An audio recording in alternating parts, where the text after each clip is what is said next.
Guys welcome to our YouTube channel. Guys एक बार फिर से आपका अपने इस परिवार में स्वागत है। गाइज आज की वीडियो में बात करने वाले हैं UP triple SC NM class को लेकर।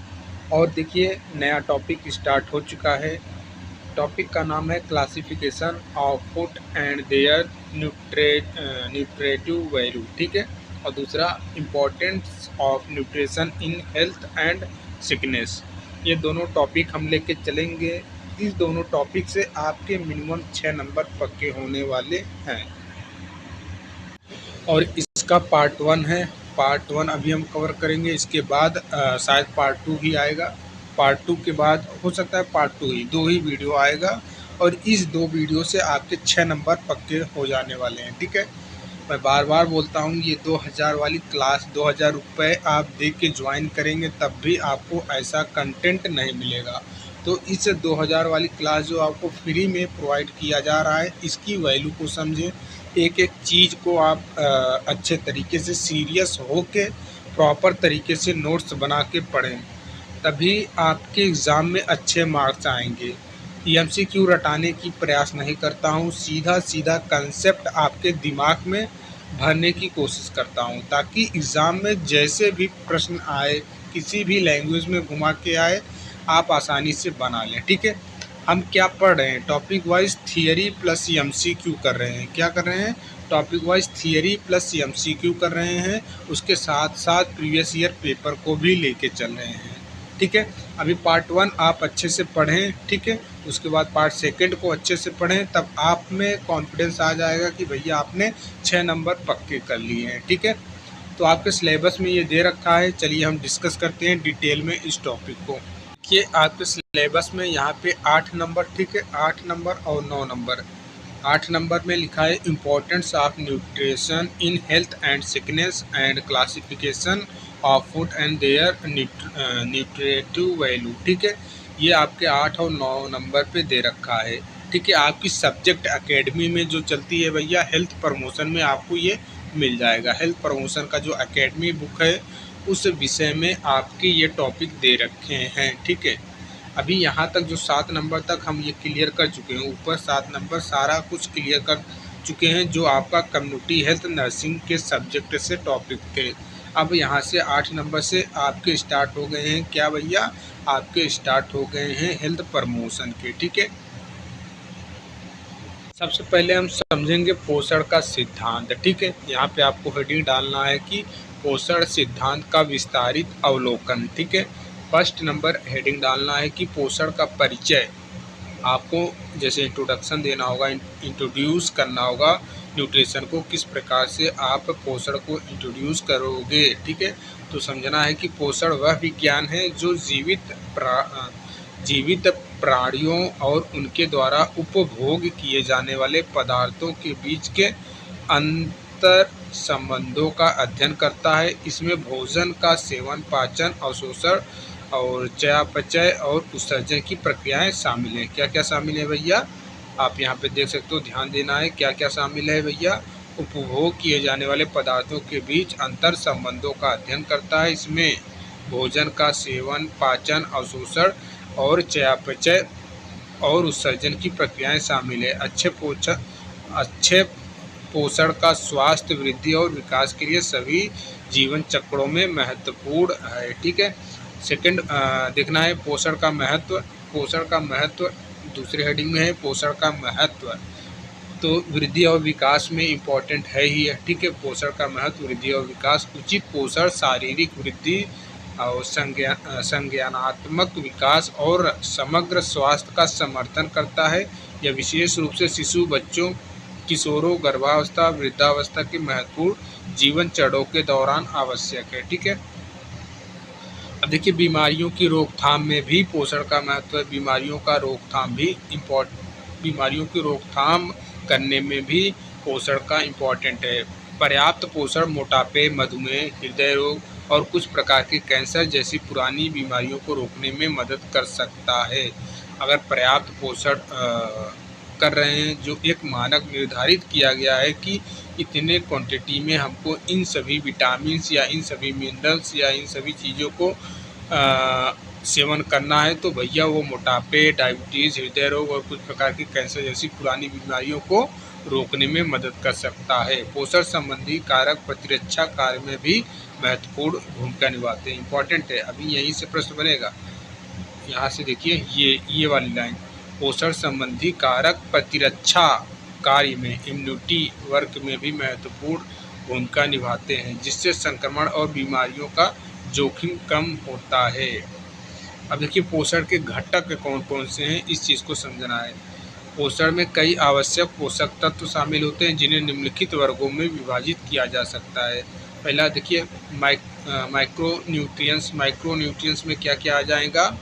माइक्रोन्यूट्रिएंट्स में आ जाएगा कार्बोहाइड्रेट, जो शरीर के लिए प्राथमिक ऊर्जा स्रोत, जो मस्तिष्क के कार्य और शारीरिक गतिविधि के लिए आवश्यक है। ये अनाज, फल, सब्जियों और फलियों में पाए जाते हैं। और कार्बोहाइड्रेट ऐसा चीज़ है कि ये तत्काल रूप से ऊर्जा देता है।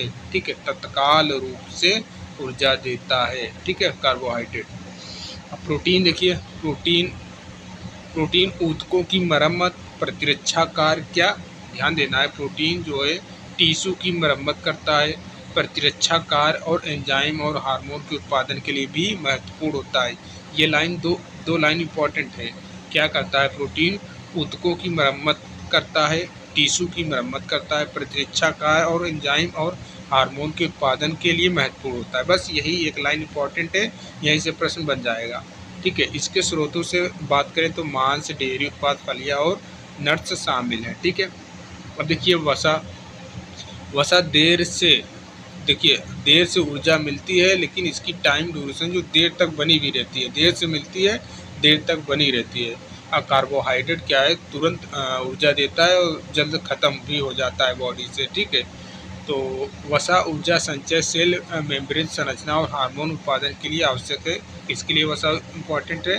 ऊर्जा संचय, सेल मेम्ब्रेन संरचना और हार्मोन उत्पादन के लिए आवश्यक है।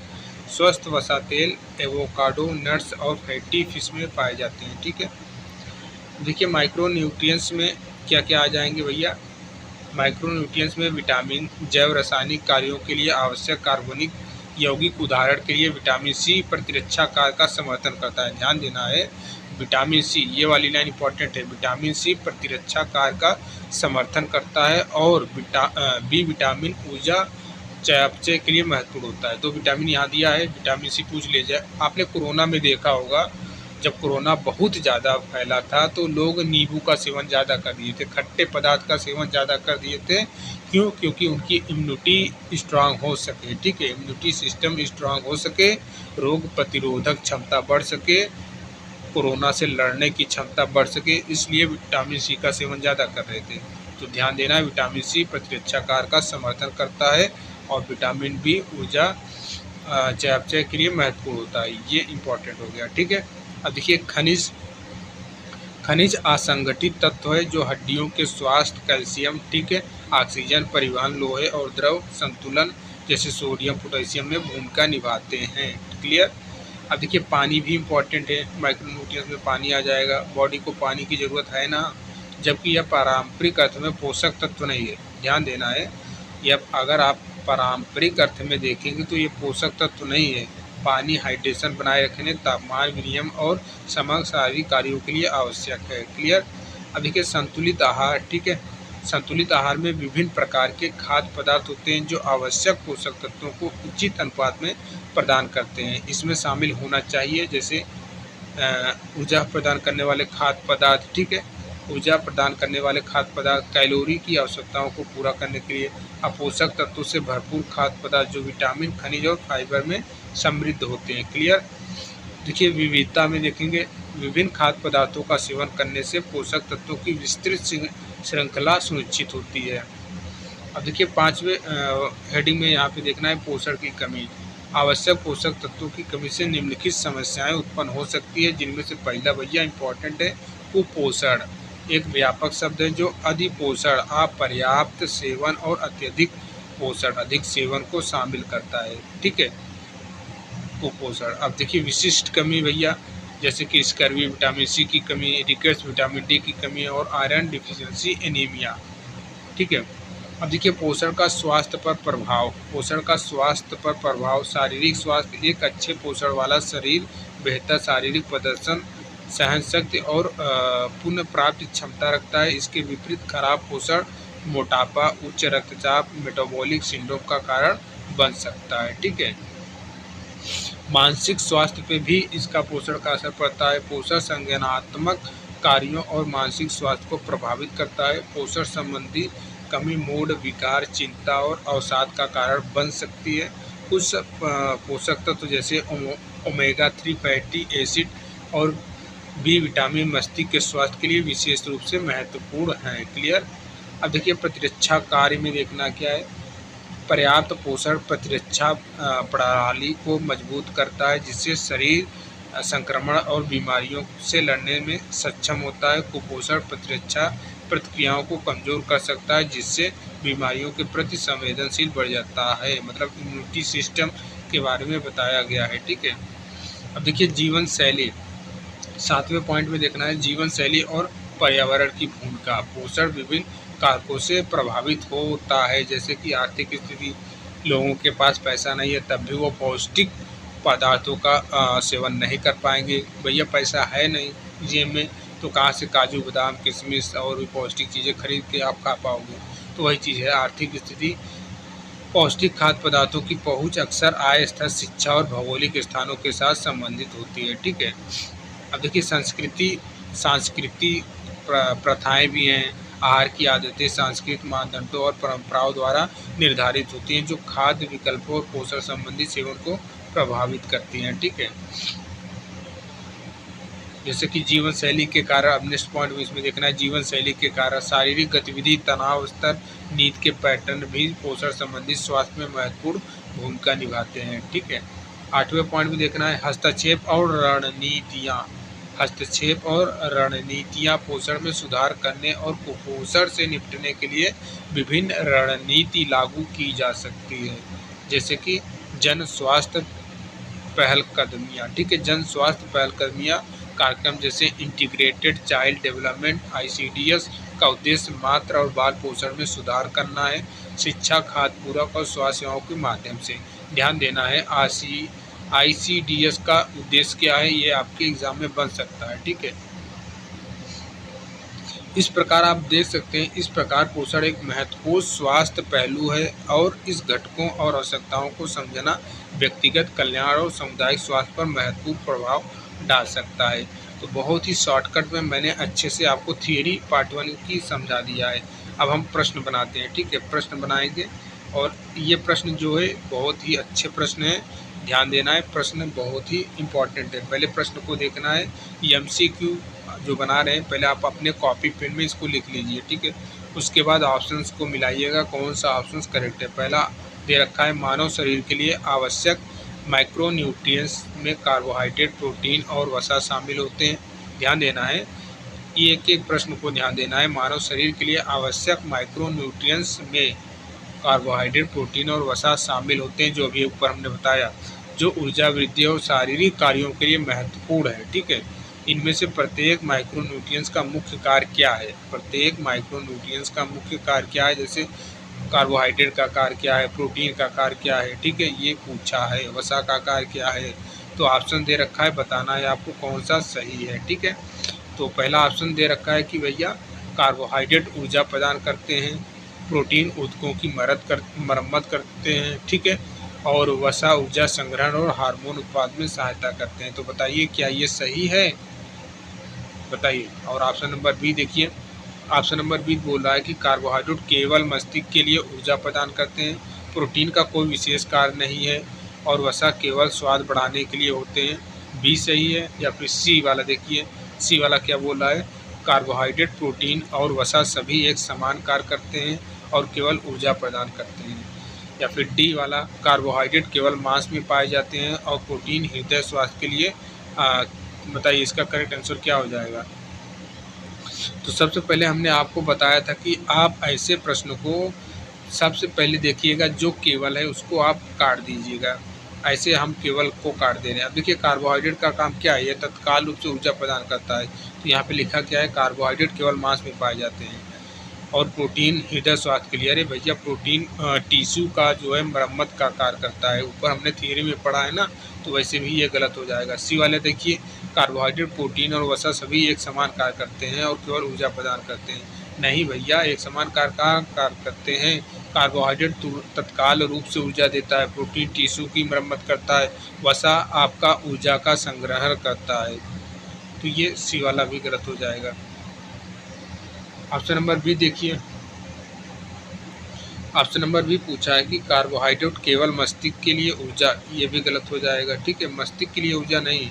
ठीक है, और प्रोटीन का कोई विशेष कारण नहीं। अरे भैया प्रोटीन का क्यों कारण नहीं, यही तो मेन है, प्रोटीन ही तो हमारे टिश्यूज को मेंटेन करता है। तो ऑप्शन बी भी करेक्ट गलत हो जाएगा। अब देखिए ऑप्शन नंबर ए, यहाँ पे देखिए कार्बोहाइड्रेट ऊर्जा प्रदान करते हैं, जी हाँ बिल्कुल सही बात है। प्रोटीन ऊतकों की मरम्मत करता है, जी बिल्कुल सही बात है। और वसा ऊर्जा संग्रहण और हार्मोन उत्पादन में सहायता करता है, तो इसलिए इसका करेक्ट आंसर ऑप्शन नंबर ए हो जाएगा। ठीक है, अब यहाँ पे व्याख्या भी दिया है, आप पढ़ सकते हो। ठीक है, अब प्रश्न नंबर व्याख्या यहाँ पे दिया है, पढ़ सकते हो। ठीक है, अब देखिए प्रश्न नंबर सेकंड की ओर चलते हैं। ऐसे ही प्रश्न बनाने होंगे तभी हमारा जो है कंसेप्ट क्लियर हो पाएगा। इतना लेंथी प्रश्न बनाने का उद्देश्य यही है कि आपका कंसेप्ट क्लियर कर दें। प्रश्न नंबर सेकंड बताना है, विटामिन सी एक महत्वपूर्ण पोषक तत्व है जो प्रतिरक्षा प्रणाली को मजबूत करने में मदद करता है। ठीक है, इम्यूनिटी सिस्टम को मजबूत करने में मदद करता है और इसकी कमी से स्कर्वी जैसी स्थिति उत्पन्न हो सकती है। विटामिन सी के मुख्य खाद्य स्रोत कौन से हैं? विटामिन सी के मुख्य खाद्य स्रोत कौन से हैं? तो प्रश्न में भी हमको बहुत सारी चीज़ें देखने को मिल रही है। बोल रहा है कि विटामिन सी एक महत्वपूर्ण पोषक तत्व है जो हमें प्रतिरक्षा प्रणाली को मजबूत करने में मदद करता है। जी हाँ, इम्यूनिटी सिस्टम को कौन मजबूत कर सकता है? विटामिन सी मजबूत करता है। जैसे अभी हमने थियरी में आपको बताया था। ठीक है, कोरोना टाइम में नींबू का सेवन लोग ज़्यादा कर रहे थे ताकि वो उनकी इम्यूनिटी सिस्टम मजबूत हो पाए। ठीक, इम्यूनिटी सिस्टम स्ट्रांग हो पाए, तो वही चीज़ यहाँ पे लिखा है। और कुल मिलाकर पूछा है सीधा, ये डायरेक्ट प्रश्न लेंदी किया है, लैंग्वेज को घुमाया है, लेकिन आपको कन्फ्यूज नहीं होना है। डायरेक्ट ये पूछा है कि विटामिन सी का मुख्य स्रोत कौन सा है। तो यहाँ पे ऑप्शन ए दे रखा है कि ताजे फल, यहाँ पे दे रखा है साबुत अनाज और बीन्स। ठीक है, और बी दे रखा है ताजे फल, विशेष रूप से संतरे और नींबू। तो यही करेक्ट हो जाएगा ऑप्शन नंबर बी। ठीक है, आगे ज़रूरत ही नहीं है। देखिए व्याख्या भी आप देख सकते हो। अब देखिए प्रश्न नंबर थर्ड हमको देखना है। प्रश्न नंबर थर्ड पूछा क्या है, संतुलित आहार वह होता है जिसमें सभी खाद्य समूहों को समुचित अनुपात होता है। इस प्रकार के आहार का पालन करने से कौन से स्वास्थ्य लाभ प्राप्त होते हैं? कहने का मतलब क्या है, संतुलित आहार वह होता है जिसमें सभी खाद्य समूहों को समुचित अनुपात होता है। इस प्रकार के आहार पालन करने से स्वास्थ्य का क्या लाभ प्राप्त होता है? मतलब जो आप संतुलित आहार का सेवन कर रहे हो उसके क्या फ़ायदे हैं, उसके क्या लाभ हैं, डायरेक्टली यही कहने का मतलब है। तो पहला ऑप्शन दिया है ऊर्जा की कमी। अरे भैया ऊर्जा की कमी या फिर बी बेहतर शारीरिक स्वास्थ्य बीमारियों। देखिए आप बताओ कौन सा करेक्ट होगा। फिर ये ऑप्शन है। ठीक है, B C B, option number A पढ़ लीजिए। ठीक है, ऑप्शन नंबर बी पढ़ लीजिए, बेहतर शारीरिक स्वास्थ्य बीमारियों की रोकथाम और मानसिक स्वास्थ्य में सुधार। या फिर सी केवल शारीरिक के वजन में वृद्धि और अधिक कैलोरी। या फिर डी संतुलित आहार से कोई विशेष लाभ नहीं होता है। तो भैया इसका करेक्ट आंसर क्या हो जाएगा? ऑप्शन नंबर बी करेक्ट हो जाएगा। ठीक है, ऑप्शन नंबर बी, ऊर्जा की कमी, ये गलत कर दो। ठीक है, ऊर्जा की कमी थोड़ी ना होगा। आप अगर संतुलित आहार का सेवन कर रहे हो तो ऊर्जा की कमी कहाँ से होगी भैया? तो और ये केवल वैसे भी काट देंगे, हम आपको पहले ही बताएं, जो केवल लिख देगा उसको काट देना है। ठीक है, व्याख्या आप देख सकते हो, यहाँ पे व्याख्या भी दिया है। संतुलित आहार खाने से स्वास्थ्य में सुधार होता है, बीमारियों को खतरा कम होता है और मानसिक स्वास्थ्य बेहतर होता है। यह विभिन्न पोषक तत्वों की सही मात्रा प्रदान करता है जो समग्र स्वास्थ्य के लिए आवश्यक है। क्लियर। प्रश्न नंबर 4 देखना है। प्रश्न नंबर 4 पूछा है कि आयरन की कमी से होने वाली आयरन डिफिशियंसी एनीमिया का एक समान समस्या है। यह समस्या किस प्रकार के लक्षणों का कारण बन सकता है? दे रखा है तेज हृदय गति, थकान और कमजोरी। बी रक्तचाप में वृद्धि और उच्च कोलेस्ट्रॉल। या फिर सी हृदय रोग और मधुमेह। बताइए, आयरन की कमी से होने वाली आयरन डिफिशियंसी, इसका नाम एनीमिया, एक समान समस्या है। यह समस्या किस प्रकार के लक्षणों को कारण बन सकता है? कौन से लक्षण हो सकते हैं? तो उसका करेक्ट आंसर क्या है? तो पहले तो ये भी काट दीजिए, डी वाला कोई भी लक्षण नहीं होता है, तो ऐसा नहीं है, कुछ ना कुछ तो लक्षण होगा।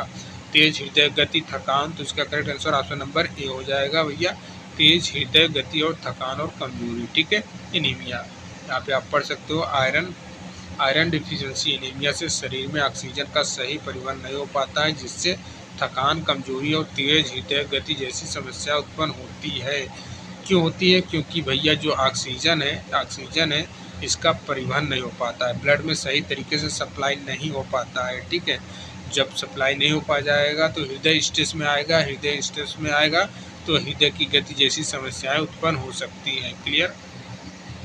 प्रश्न नंबर 5 देखना है। प्रश्न नंबर 5 पूछ रहा है कि कुपोषण एक व्यापक समस्या है जो लोगों के स्वास्थ्य को प्रभावित कर सकती है। निम्नलिखित में से कौन सा कुपोषण का सही वर्णन है? यह केवल बच्चों में होता है और इससे कोई गंभीर परिणाम नहीं होते हैं। कुपोषण केवल पर्याप्त भोजन की कमी से संबंधित है। या फिर सी वाला पूछा है कि यह केवल ऐसी स्थिति है जिसमें किसी व्यक्ति को पोषक तत्वों की कमी या अधिकता हो सकती है। थियरी आपने पढ़ा ना कुपोषण के बारे में, ये सी वाला करेक्ट हो जाएगा, ठीक है। थियरी आपने पढ़ा है ऊपर, तो इसका करेक्ट आंसर सी हो जाएगा। यहाँ पे देख सकते हो थियरी सी, ये लिए मैं पहले पढ़ा देता हूँ ताकि प्रश्न आसानी से बना पाओ। कुपोषण का अर्थ केवल पोषक तत्वों की कमी नहीं बल्कि यह अत्यधिक सेवन भी कर रहे हो तब भी कुपोषण हो सकता है। यह दोनों स्थितियों में स्वास्थ्य को प्रभावित करता है, ठीक है। प्रश्न नंबर 6 देखना है। पानी को, ठीक है, पानी को एक महत्वपूर्ण पोषक तत्व के रूप में माना जाता है। पानी की भूमिका में कौन सा कार्य शामिल नहीं है? कौन सा कार्य शामिल नहीं है पूछा है। पहला ऑप्शन दे रखा है, शरीर के तापमान को नियंत्रित करता है, या फिर पोषक तत्वों को घुलाना और परिवहन करना, या शरीर में ऊर्जा प्रदान करना, या फिर ऑप्शन नंबर डी, शरीर की उचित कार्यप्रणाली में सहायता करना। हमको यहाँ पे पूछा है पानी की भूमिका कौन सा कार्य शामिल नहीं, शरीर के तापमान को नियंत्रित करना, या फिर पोषक तत्वों को घुलाना और परिवहन करना, या फिर शरीर में ऊर्जा प्रदान करना, या शरीर की उचित कार्यप्रणाली में सहायता प्रदान करना। भैया इसका करेक्ट आंसर क्या हो जाएगा? ये शरीर के तापमान को नियंत्रित करता है, ठीक है। शरीर में देखिए पोषक तत्व जो हैं उनको बुलाता है और परिवहन का भी कार्य करता है, ये है। और लेकिन यहाँ पे सी बोला है कि शरीर में ऊर्जा प्रदान करता है। नहीं भैया, शरीर में एनर्जी नहीं प्रदान करता है। शरीर में एनर्जी कार्बोहाइड्रेट, प्रोटीन, वसा, ये सारी चीज़ें करते हैं, ठीक है। सबसे ज़्यादा कार्बोहाइड्रेट, उसके बाद वसा। तो यहाँ पे आप देख सकते हो इसका व्याख्या दिया है। पानी ऊर्जा का स्रोत नहीं है, ठीक है, हालांकि यह पोषक तत्वों को घुलाने और उनके परिवहन, शरीर के तापमान को नियंत्रित करने और अन्य महत्वपूर्ण कार्यों में मदद करता है। क्लियर। प्रश्न नंबर 7 देखना है। प्रश्न नंबर 7 पूछा है कि पोषक के संबंध में जीवन शैली के कौन से कारक महत्वपूर्ण होते हैं जो समग्र स्वास्थ्य को प्रभावित कर सकते हैं? केवल आहार संबंधी आदत, या फिर ऑप्शन नंबर बी दिया है कि शारीरिक गतिविधि, तनाव स्तर और नींद के पैटर्न, या फिर केवल मानसिक स्वास्थ्य, या फिर केवल इसको काटना, केवल इसको काटना, केवल इसको काटना। बच कौन सा रहा है? ऑप्शन नंबर बी बच रहा है, ठीक है, यही आपका करेक्ट हो जाएगा। क्लियर, ज़्यादा कुछ सोचना ही नहीं है। यहाँ पे आप देख सकते हैं ये सभी कारक पोषक और स्वास्थ्य पर प्रभाव डालते हैं। शारीरिक गतिविधियों, तनाव प्रबंधन और उचित नींद स्वास्थ्य को बनाए रखते हैं, ठीक है। प्रश्न नंबर 8 देखना है। प्रश्न नंबर 8 पूछा क्या है? प्रश्न नंबर 8 पूछा है कि निम्नलिखित में कौन सा कार्यक्रम भारत में मातृ और बाल पोषण में सुधार करने के लिए स्थापित किया गया है? अभी ऊपर हमने आपको बताया था थियरी में, ठीक है, ऊपर आपने पढ़ा होगा। तो यहाँ पे देखिए ICDS, ये बताया था ना, ICDS ध्यान देना है, तो ये इसका करेक्ट हो जाएगा। यहाँ पे आप देख सकते हो ICDS एक प्रमुख कार्यक्रम है जो भारत में मातृ और बाल पोषण को सुधारने के लिए शिक्षा, पोषण, सहायता और स्वास्थ्य सेवाएं प्रदान करता है। प्रश्न नंबर 9 देखना है। प्रश्न नंबर 9 पूछ रहा है कि संतुलित आहार का पालन करते समय व्यक्ति को किन बातों को ध्यान रखना चाहिए? सभी खाद्य समूहों को उचित अनुपात में सेवन करना, या फिर केवल ताज़े फलों और सब्जियों का सेवन करना, या फिर केवल कार्बोहाइड्रेट पर ध्यान केंद्रित करना, या फिर पोषण संबंधी जानकारी का अवहेलना करना। अरे भैया अवहेलना क्या करोगे? ये गलत हो गया, केवल वाला गलत हो गया, ये भी गलत हो गया। बच क्या रहे? ऑप्शन नंबर आपका ए करेक्ट हो जा रहा है, ठीक है, ऑप्शन नंबर ए।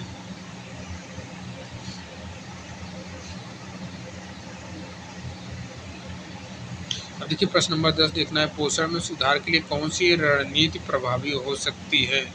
केवल भोजन का परित्याग करना, सार्वजनिक स्वास्थ्य पहलों का कार्यान्वयन करना, या फिर पोषण संबंधी जानकारी की अनदेखी करना। तो इसका करेक्ट आंसर क्या हो जाएगा? इसका राइट आंसर क्या हो जाएगा? इसका राइट आंसर हो जाएगा भैया पोषण संबंधी जानकारी अनदेखी करना। नहीं, ये गलत हो गया। सार्वजनिक स्वास्थ्य पहलों को कार्यान्वयन करना, जी हाँ ये सही हो सकता है। यहाँ भी केवल है, ये भी काट दीजिए, यहाँ भी केवल है, ये भी काट दीजिए। ठीक है, ऑप्शन नंबर 1 करेक्ट हो जाएगा। ऑप्शन नंबर बी, ठीक है, ऑप्शन नंबर बी सार्वजनिक स्वास्थ्य पहलों का कार्यान्वयन करना। अब देखिए हम संतुलित आहार के बारे में समझेंगे। संतुलित आहार क्या होता है भैया? तो पहले संतुलित आहार समझ लीजिए, इसकी डिफिनेशन आप क्या लिखोगे? वह आहार जिसमें सभी आवश्यक पोषक तत्व, अच्छा सभी आवश्यक पोषक तत्व जैसे भैया कार्बोहाइड्रेट हो गया, प्रोटीन हो गया, वसा हो गया, विटामिन हो गया और खनिज सही मात्रा में शामिल होते हैं।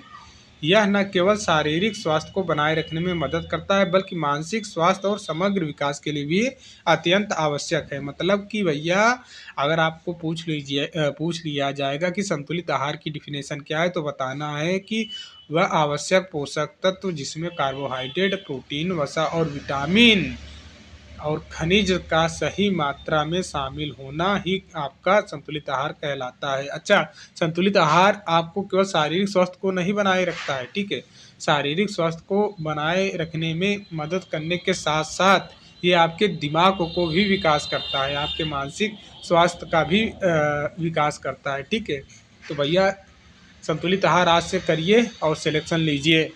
अपने एनएम की भर्ती में सिलेक्शन लेना है तो आज से ही आपको संतुलित आहार का सेवन करना पड़ेगा। आप स्वस्थ भी रहोगे, मानसिक रूप से फिट भी रहोगे, बढ़िया तरीके से जो पढ़ोगे दिमाग में सेटअप होता चला जाएगा। ठीक है, देखिए आहार समूह के बारे में बात करेंगे। अनाज जैसे चावल, गेहूं और मक्का ऊर्जा का मुख्य स्रोत है। प्रतिदिन 400 ग्राम अनाज का सेवन आवश्यक है। यह न केवल कार्बोहाइड्रेट प्रतिदिन 400 ग्राम अनाज का सेवन आवश्यक है। यह न केवल कार्बोहाइड्रेट प्रदान करते हैं बल्कि फाइबर, विटामिन बी और खनिज भी देते हैं। क्लियर? देखिए शक्कर और गुड़ यह ऊर्जा के त्वरित स्रोत होते हैं। प्रतिदिन 30 ग्राम इनका सेवन करना चाहिए, लेकिन अधिक मात्रा में सेवन से स्वास्थ्य समस्याएं हो सकती हैं। पहले क्या था, बचपन में हमें याद है जब हम लगभग क्लास 2 में होंगे या 3 में रहे होंगे। ठीक है, क्लास 2 या 3 की बात है। हमारे यहाँ जो काम होता था, ठीक जैसे कोई काम चल रहा है, काम लोग कर रहे हैं, तो हमारे यहाँ उस समय दादा लोग खेत में जो चीज़ें रहती है लेके आते थे, क्या शक्कर लेके आते थे। ठीक है, शक्कर या फिर गुड़, देसी गुड़ जो गन्ने का होता था, ये लेके आते थे पानी पीने के लिए। तो वही रीज़न था, गुड़ थोड़ा सा लोग खा के पानी पी लेते थे ताकि उनको, देखिए काम करते टाइम थकान भी आ जाती थी, ताकि उनको त्वरित ऊर्जा मतलब तुरंत ऊर्जा प्राप्त हो सके, इसलिए शक्कर और गुड़ का दिया जाता था। या रिश्तेदार भी आते थे तो भी वो चीज़ें चलती थी। लेकिन आज का ज़माना बदल गया है भैया। आज का ज़माना है क्या, बढ़िया सा नमकीन लेके आओ, बीकानेर वाली फर्स्ट क्लास की बढ़िया सी नमकीन, हल्दीराम बीकानेर ब्रांड कंपनी का, वो दीजिए और बढ़िया सा चाय बना के, वही चीज़ होता है आज के ज़माने में। ठीक है, अब देखिए हरी सब्जियां जैसे पालक, सरसों और मेथा विटामिन, खनिज और फाइबर का उत्कृष्ट स्रोत है। प्रतिदिन 125 ग्राम हरी सब्जियां का सेवन आवश्यक है। 125 ग्राम। अभी हरी सब्जियां कौन, देखिए हरी सब्जियां इतना खाना चाहिए, इतना स्टैंडर्ड दिया गया है। ठीक है, बाकी इसके बारे में हम आगे डिटेल में डिस्कस करेंगे, कितने मात्रा में पाला, कितने बारे में क्या, ये सब कुछ आगे आपको मिलेगा। ये तो पार्ट 1 है, पार्ट 2 आएगा तो उसमें बहुत सारी चीज़ें देखने को मिलेगा हमको। देखिए अन्य ताज़ी सब्जियां, अभी देखिए बथुआ का समय आ रहा है। बथुआ पता नहीं आप लोग जानते होंगे कि नहीं। बथुआ हम लोगों के गांव में होता है, खेतों में, आलू के खेतों में ज़्यादा, गेहूं के खेतों में ज़्यादा होता है, बहुत फ़ायदेमंद होता है बथुआ। अन्य ताज़ी सब्जियां में टमाटर, ककड़ी और गाजर शामिल है। प्रतिदिन 100 ग्राम इनका सेवन करने से शरीर को आवश्यक पोषक तत्व मिलते हैं। अगर आप खाने के साथ सलाद का सेवन कर रहे हैं, जैसे टमाटर, आप 2 पीस टमाटर ले लीजिए, ठीक है, खीरा 1-2 पीस ले लीजिए, मूली, गाजर। तो और देखिए टमाटर क्या करता है, बीपी को भी मेंटेन करता है, हर एक चीज़ को ये आपका इम्यूनिटी को भी स्ट्रांग करता है टमाटर। सलाद तो है ही आपका, पाचन क्रिया को मरम्मत करता है। तो अन्य ताज़ी सब्जियाँ ये आपको खानी पड़ती हैं, ठीक है? पका के नहीं, ऐसे कच्चे। देखिए रसयुक्त पदार्थ जैसे आपका रसयुक्त, ये देखिए बैलेंस समूह जो ये आपका, सॉरी, जो आहार समूह है उसके बारे में हम डिस्कस कर रहे हैं, ठीक है? आहार समूह जो आपने हेडिंग देखा है ये 5वें नंबर पे, यहीं पे आपका रसयुक्त पदार्थ हो गया। अब देखिए ताज़े फलों का रस जैसे संतरा, ठीक है, आम और अनानास शरीर को विटामिन सी और अन्य पोषक तत्व प्रदान करते हैं। प्रतिदिन 100 ग्राम रस का सेवन किया जाना चाहिए, ठीक है? अब देखिए कंदमूल के बारे में छठे पॉइंट पे, कंदमूल आलू, शकरकंद, गाजर जैसे कंदमूल में कार्बोहाइड्रेट और फाइबर होते हैं। प्रतिदिन 100 ग्राम कंदमूल का सेवन करना चाहिए। क्लियर? अब देखिए फल, फल जैसे सेब, केला और अंगूर शरीर को फाइबर और एंटीऑक्सीडेंट प्रदान करते हैं। एंटीऑक्सीडेंट प्रदान करते हैं, आपने देखा होगा मल्टीविटामिन जो आप कैप्सूल खाते हो, ठीक है? अभी आपने मेडिसिन लिया होगा, आप डॉक्टर को बताए होंगे मुझे टाइफाइड फीवर है या फिर और भी चीज़ें समस्या हैं, तो आपको एंटीबायोटिक और एक पैरासीटामॉल, एक गैस की और एक आपका ये मल्टीविटामिन जिनमें एंटीऑक्सीडेंट रहता है, लिखा रहेगा। आप ध्यान देना, कभी भी आप मेडिसिन लेने जाओगे तो वहाँ पे लिखा रहेगा मल्टीविटामिन एंड एंटीऑक्सीडेंट करके लिखा रहेगा कैप्सूल के ऊपर। तो एंटीऑक्सीडेंट प्रदान करता है क्या भैया? सेब, केला, अंगूर शरीर।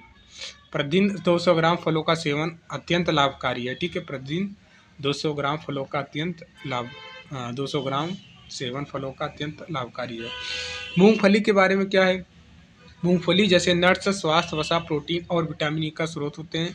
प्रतिदिन 30 ग्राम का सेवन करना चाहिए, ठीक है? प्रतिदिन 30 ग्राम का सेवन करना चाहिए। अब हम ध्यान देंगे यहाँ से विभिन्न वर्गों के पोषण आवश्यक। देखिए यहाँ से प्रश्न बने हैं आपके, ठीक है, और बनते भी रहेंगे। 0 से 6 माह में, देखिए 6 माह से कम आयु के शिशु को अपने शरीर के वजन के प्रत्येक किलो के हिसाब से 120 कैलोरी और 30 ग्राम प्रोटीन की आवश्यकता होती है। ध्यान देना, 0 से 6 माह के बारे में बताया गया है। यहाँ पे लिखा है 6 माह से कम आयु के शिशु को अपने शरीर के वजन के प्रत्येक किलो के हिसाब से 120 किलो कैलोरी और 23 ग्राम प्रोटीन की आवश्यकता होती है। क्लियर? अब देखिए यदि माँ का दूध पर्याप्त मात्रा में उपलब्ध है तो ये आवश्यकता पूरी होती है। मानव दूध में प्रतिदिन 100 ग्राम लगभग 65 कैलोरी होती है और यह सभी आवश्यक पोषक तत्व प्रदान करता है। अब देखिए 6 माह से एक वर्ष के बारे में देखेंगे। 6 माह से 1 वर्ष के बारे में, 6 महीने की उम्र से शुरू होने वाली वृद्धि को संपोषित करने के लिए केवल माँ का दूध पर्याप्त नहीं होता है। अब 6 माह से अधिक हो रहा है, 6 महीने की उम्र से शुरू होने वाली वृद्धि को संपोषित करने के लिए केवल माँ का दूध ही पर्याप्त नहीं होता है। उसके अलावा भैया और भी चीज़ें अब उसको शुरू कर देना चाहिए देना, ठीक है? तभी विकसित पूर्ण रूप से उसका मानसिक विकसित हो पाएगा, शरीर भी हो पाएगा बढ़िया ढंग से, ठीक है? इस समय पर पूरक आहार जैसे फलों, अब पूरक आहार के रूप में चीज़ें हम देना शुरू करेंगे बच्चे को, जैसे फलों का रस, दालें, ठीक है, सब्जियां, पानी और गाय का दूध आवश्यक हो जाता है। ये सभी पूरक आहार के रूप में देना शुरू कर देना चाहिए 6 महीने के बाद।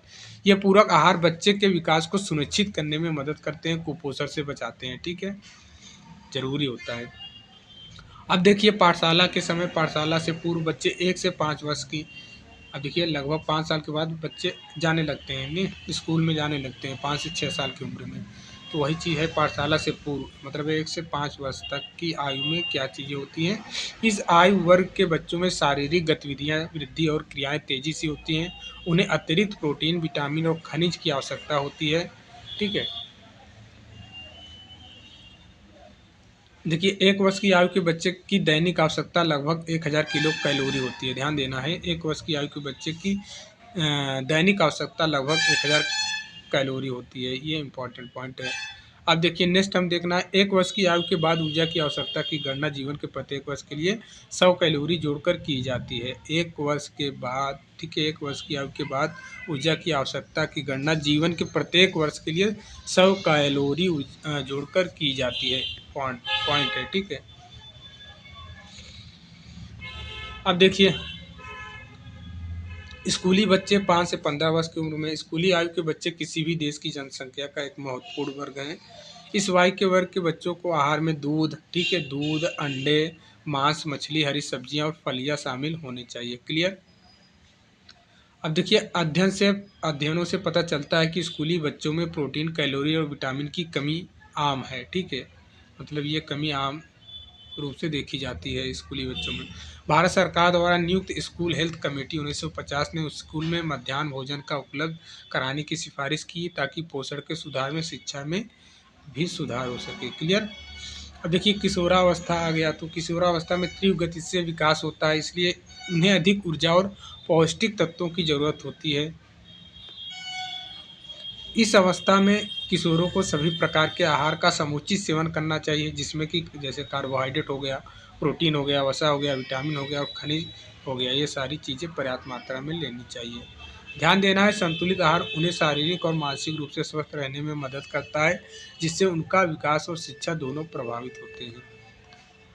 निष्कर्ष यहाँ पे देखेंगे हम। निष्कर्ष में क्या बताया, संतुलित आहार सभी आयु वर्ग के लिए अत्यंत आवश्यक है। यह न केवल शारीरिक स्वास्थ्य को बनाए रखने में मदद करता है, बल्कि मानसिक विकास और दीर्घकालिक स्वास्थ्य के लिए भी महत्वपूर्ण है। विशेष रूप से बच्चों और किशोरों के लिए उचित पोषण न केवल उनकी शारीरिक वृद्धि में मदद करता है, बल्कि उनकी शिक्षा और सामाजिक विकास पर भी सकारात्मक प्रभाव डालता है।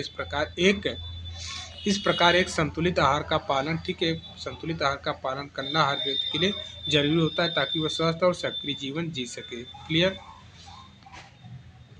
अब यहाँ से प्रश्न बनाएंगे हम। प्रश्न आप देख लीजिए, इसको स्क्रीनशॉट ले लीजिए या फिर कॉपी में नोट डाउन कर लीजिए। प्रश्न लिखा है, क्योंकि हम प्रश्न दिखाएंगे तो ऑप्शन नहीं दिखेगा, ऑप्शन दिखाएंगे तो प्रश्न नहीं दिखेगा, क्योंकि प्रश्न लेंदी बनाया गया है जानबूझकर, ताकि आपका कंसेप्ट क्लियर हो पाए। क्लियर। ये नहीं कि हवा हवाई में चीज़ें नहीं, कंसेप्ट मेरा टारगेट है आपके हर एक डाउट को क्लियर करना। संतुलित आहार में निम्नलिखित में से कौन सा पोषक तत्वों को संतुलित मात्रा में सेवन करना आवश्यक है ताकि यह शरीर के सभी आवश्यक कार्यों को सुचारू रूप से चलाने में सहायक हो। अब बताइए। पहला ऑप्शन है, यहाँ पे पहला ऑप्शन दे रखा है इन्होंने, केवल कार्बोहाइड्रेट और वसा, तो केवल प्रोटीन और फाइबर, केवल फल और सब्जियाँ, ठीक है। केवल वर्ड वैसे ही गलत कर देंगे आप, ऐसे भी कर देंगे, ऐसे भी कर देंगे। बचा क्या है, सी वाला, सी वाला करेक्ट हो जाएगा। कार्बोहाइड्रेट, प्रोटीन, वसा और विटामिन और खनिज ये सभी आवश्यक हैं। ऊपर आपने देखा, पढ़ाया भी है, 2-3 बार आपको सामने आया। प्रश्न नंबर, इसका उत्तर आप देख सकते हो, व्याख्या लिखा है, ठीक है। प्रश्न नंबर सेकंड देखेंगे। प्रश्न नंबर सेकंड आपको ध्यान में कॉपी में लिख लेना है। एक वर्ष के बच्चे की दैनिक कैलोरी की आवश्यकता को ध्यान में रखते हुए निम्नलिखित में से किस विकल्प का सबसे उपयुक्त माना जा सकता है जिससे बच्चे के विकास और स्वास्थ्य को सही तरीके से संपोषित किया जा सके। आप सभी बताएं इसका उत्तर क्या होगा। प्रश्न यहाँ पे दिखाई दे रहा है, कॉपी पेन में आप लिखते जाएं, सारे प्रश्न कॉपी पेन से लिखते जाएं, ठीक है। उसके बाद क्योंकि प्रश्न बड़े हैं, ठीक है, प्रश्न बड़े हैं, पूरा स्क्रीन पे नहीं आता है, ठीक है। जब प्रश्न आएगा तो ऑप्शंस नहीं दिखेगा, ऑप्शन दिखेगा तो प्रश्न नहीं दिखेगा, इसलिए मैं बोलता हूँ कॉपी पेन लेके बैठा करिए। एक बार प्रश्न को नोट डाउन कर लेंगे तो आपके दिमाग में भी चीज़ें थोड़ी बहुत चली जाएंगी, ठीक है, ज़्यादा रटना नहीं पड़ेगा, ठीक है। अब देखिए प्रश्न को आपने देख लिया, इधर देखिए आपके ऑप्शन हैं। ऑप्शन दे रखा है कि 500 कैलोरी जो केवल चॉकलेट से प्राप्त होती हैं, या फिर 1000 कैलोरी जिसमें संतुलित आहार शामिल है, या फिर सी 1500 कैलोरी जो केवल जंक फूड से प्राप्त होती हैं, या फिर 2000 कैलोरी जिसमें केवल फल और रस शामिल है। तो भैया इसका करेक्ट आंसर क्या हो जाएगा, इसका right answer option number B, ठीक है, ये करेक्ट हो जाएगा। ये तो चॉकलेट बोल रखा है इन्होंने, वैसे आपका गलत हो जाएगा, ठीक है। जंक फूड बोल रखा है तो वैसे आप गलत कर देंगे, यहाँ पे ये भी फलों के रस से इतना नहीं प्राप्त होता है, ठीक है। देखिए इसका व्याख्या भी दिया है, व्याख्या आप पढ़ सकते हो। यहाँ पे लिखा है, एक वर्ष के बच्चे को लगभग 1000 कैलोरी की आवश्यकता होती है जो संतुलित आहार से प्राप्त की जानी चाहिए। जंक फूड या केवल चॉकलेट से मिली कैलोरी बच्चे के विकास के लिए आवश्यक पोषक प्रदान नहीं कर सकते। क्लियर। अब देखिए प्रश्न नंबर नेक्स्ट देखना है, प्रश्न नंबर थर्ड देखना है, स्तनपान को कब तक, ठीक है, कराना चाहिए। एक प्रकार से आप ये समझ सकते हो एकदम सरल भाषा में कि प्रश्न कह रहा है कि स्तनपान की अवधि को ध्यान में रखते हुए निम्नलिखित में कौन सा विकल्प सही है जिससे बच्चे के स्वास्थ्य को सर्वोत्तम रूप से सुनिश्चित किया जा सके। मिनिमम आप कितने साल तक स्तनपान करा सकते हैं, या फिर स्तनपान कितने साल तक कराया जा सकता है, अवधि पूछा है, ठीक है, स्तनपान की अवधि। तो यहाँ पे 3 महीने नहीं होगा करेक्ट, यहाँ पे आप इसको काट देंगे, 6 महीने भी नहीं, 1 वर्ष, क्योंकि इसके बाद अनाहार शुरू किया जा सकता है, नहीं भैया ये भी नहीं करेक्ट होगा। ऑप्शन नंबर यहाँ पे डी करेक्ट हो जाएगा, ठीक है, डी करेक्ट था कि स्तनपान की अवधि कब तक रखना है, ठीक है, बच्चे को या कब तक स्तनपान कराना है, ये चीज़ पूछा था, ठीक है। देखिए व्याख्या आप यहाँ पे पढ़ लिए हैं, ठीक है। प्रश्न नंबर नेक्स्ट देखते हैं। प्रश्न नंबर 4 पूछा है क्या शारीरिक विकास के लिए किस आयु वर्ग के बच्चों को अधिक प्रोटीन की आवश्यकता होती है और इसका कारण क्या है। ध्यान देना, यहाँ से प्रश्न बनता है प्रोटीन की कमी से क्या होता है, या दुनिया भर की चीज़ें यहीं से प्रोटीन से प्रश्न तो बनता ही बनता है। लास्ट टाइम भी बना था, इस टाइम भी बनेगा। पूछा है कि शारीरिक विकास के लिए किस आयु वर्ग के बच्चों को अधिक प्रोटीन की आवश्यकता होती है और इसका कारण क्या है, क्यों जरूरी होता है, इसके पीछे रीजन भी बताना है। ये चीज़ पूछा है। अब ऑप्शन आप देख लीजिए, किस आयु वर्ग के बच्चों को प्रोटीन की ज़्यादा आवश्यकता होती है और क्यों आवश्यकता होती है, ठीक है।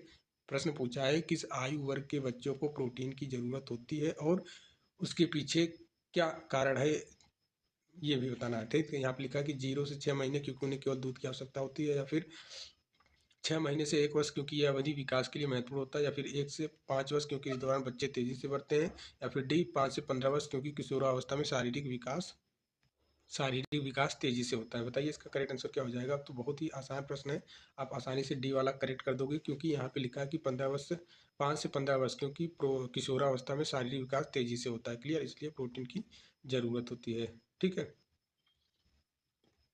यहाँ ध्यान देना है व्याख्या में, 5 से 15 वर्ष की आयु में बच्चों को शारीरिक वृद्धि में तेजी आती है, इसलिए उन्हें प्रोटीन और अन्य पोषक तत्वों की अवधि अधिक आवश्यकता होती है। प्रोटीन मांसपेशियों की विकास और शरीर के समान विकास के लिए आवश्यक है। क्लियर।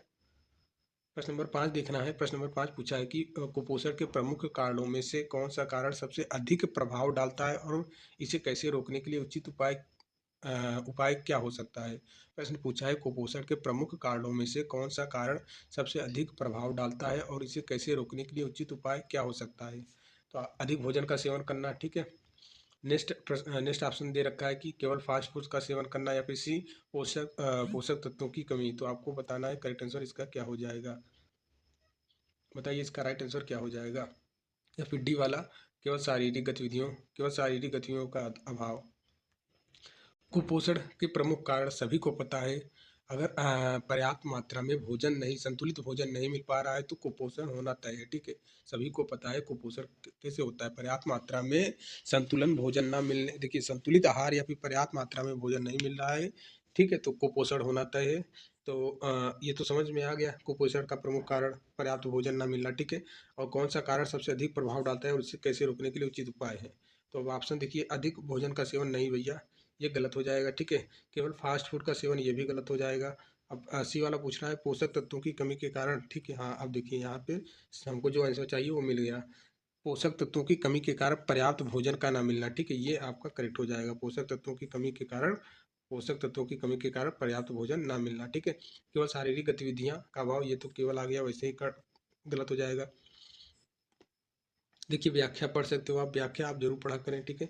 कुपोषण का मुख्य कारण पोषक तत्वों की कमी के कारण पर्याप्त भोजन का न मिलना। यह स्थिति तब उत्पन्न होती है जब व्यक्ति को संतुलित आहार नहीं मिलता है। इसके रोकथाम के लिए सभी आवश्यक पोषक तत्वों से भरपूर भोजन का सेवन करना आवश्यक है। क्लियर। प्रश्न नंबर 6 देखना है। प्रश्न नंबर 6 देखना है, जब 1 वर्ष के बच्चे को ठोस आहार दिया जाता है, ध्यान देना, ठोस आहार दिया जाता है तो निम्नलिखित में से कौन से खाद्य पदार्थों को प्राथमिकता दी जानी चाहिए जिससे पोषण की सही मात्रा मिल सके। 1 वर्ष का बच्चा है, ठीक है, 1 वर्ष का बच्चा है, इनको ठोस आहार दिया जाता है तो निम्नलिखित में से कौन सा खाद्य पदार्थों का प्राथमिकता दी जाती है या दी जानी चाहिए जिससे पोषण की सही मात्रा मिल सके। अब ध्यान देना है, चिप्स और चॉकलेट, ठीक है, चिप्स और चॉकलेट। देखिए यहाँ पे ऑप्शन दिया है कि चिप्स और चॉकलेट, बच्चा 1 वर्ष का है, ठीक है, 1 वर्ष का है, ध्यान देना, बच्चा 1 वर्ष का है, ठीक है। आप ठोस आहार दे रहे हैं तो कौन सी प्राथमिकता आपको देनी चाहिए, ठीक है। चिप्स और चॉकलेट आप खिलाएंगे, अरे भैया जब बच्चा रो रहा है तो कभी कदा आप दे देंगे, वो अलग की बात है, ठीक है, उसको चुप कराने के लिए, लेकिन ये चीज़ नहीं दिया जाता है, ठीक है। या फिर दाल और अनाज, या फिर केवल फास्ट फूड, या फिर केवल फलों का रस, केवल केवल जो है ये फास्ट फूड, इसको काट देंगे, ठीक है।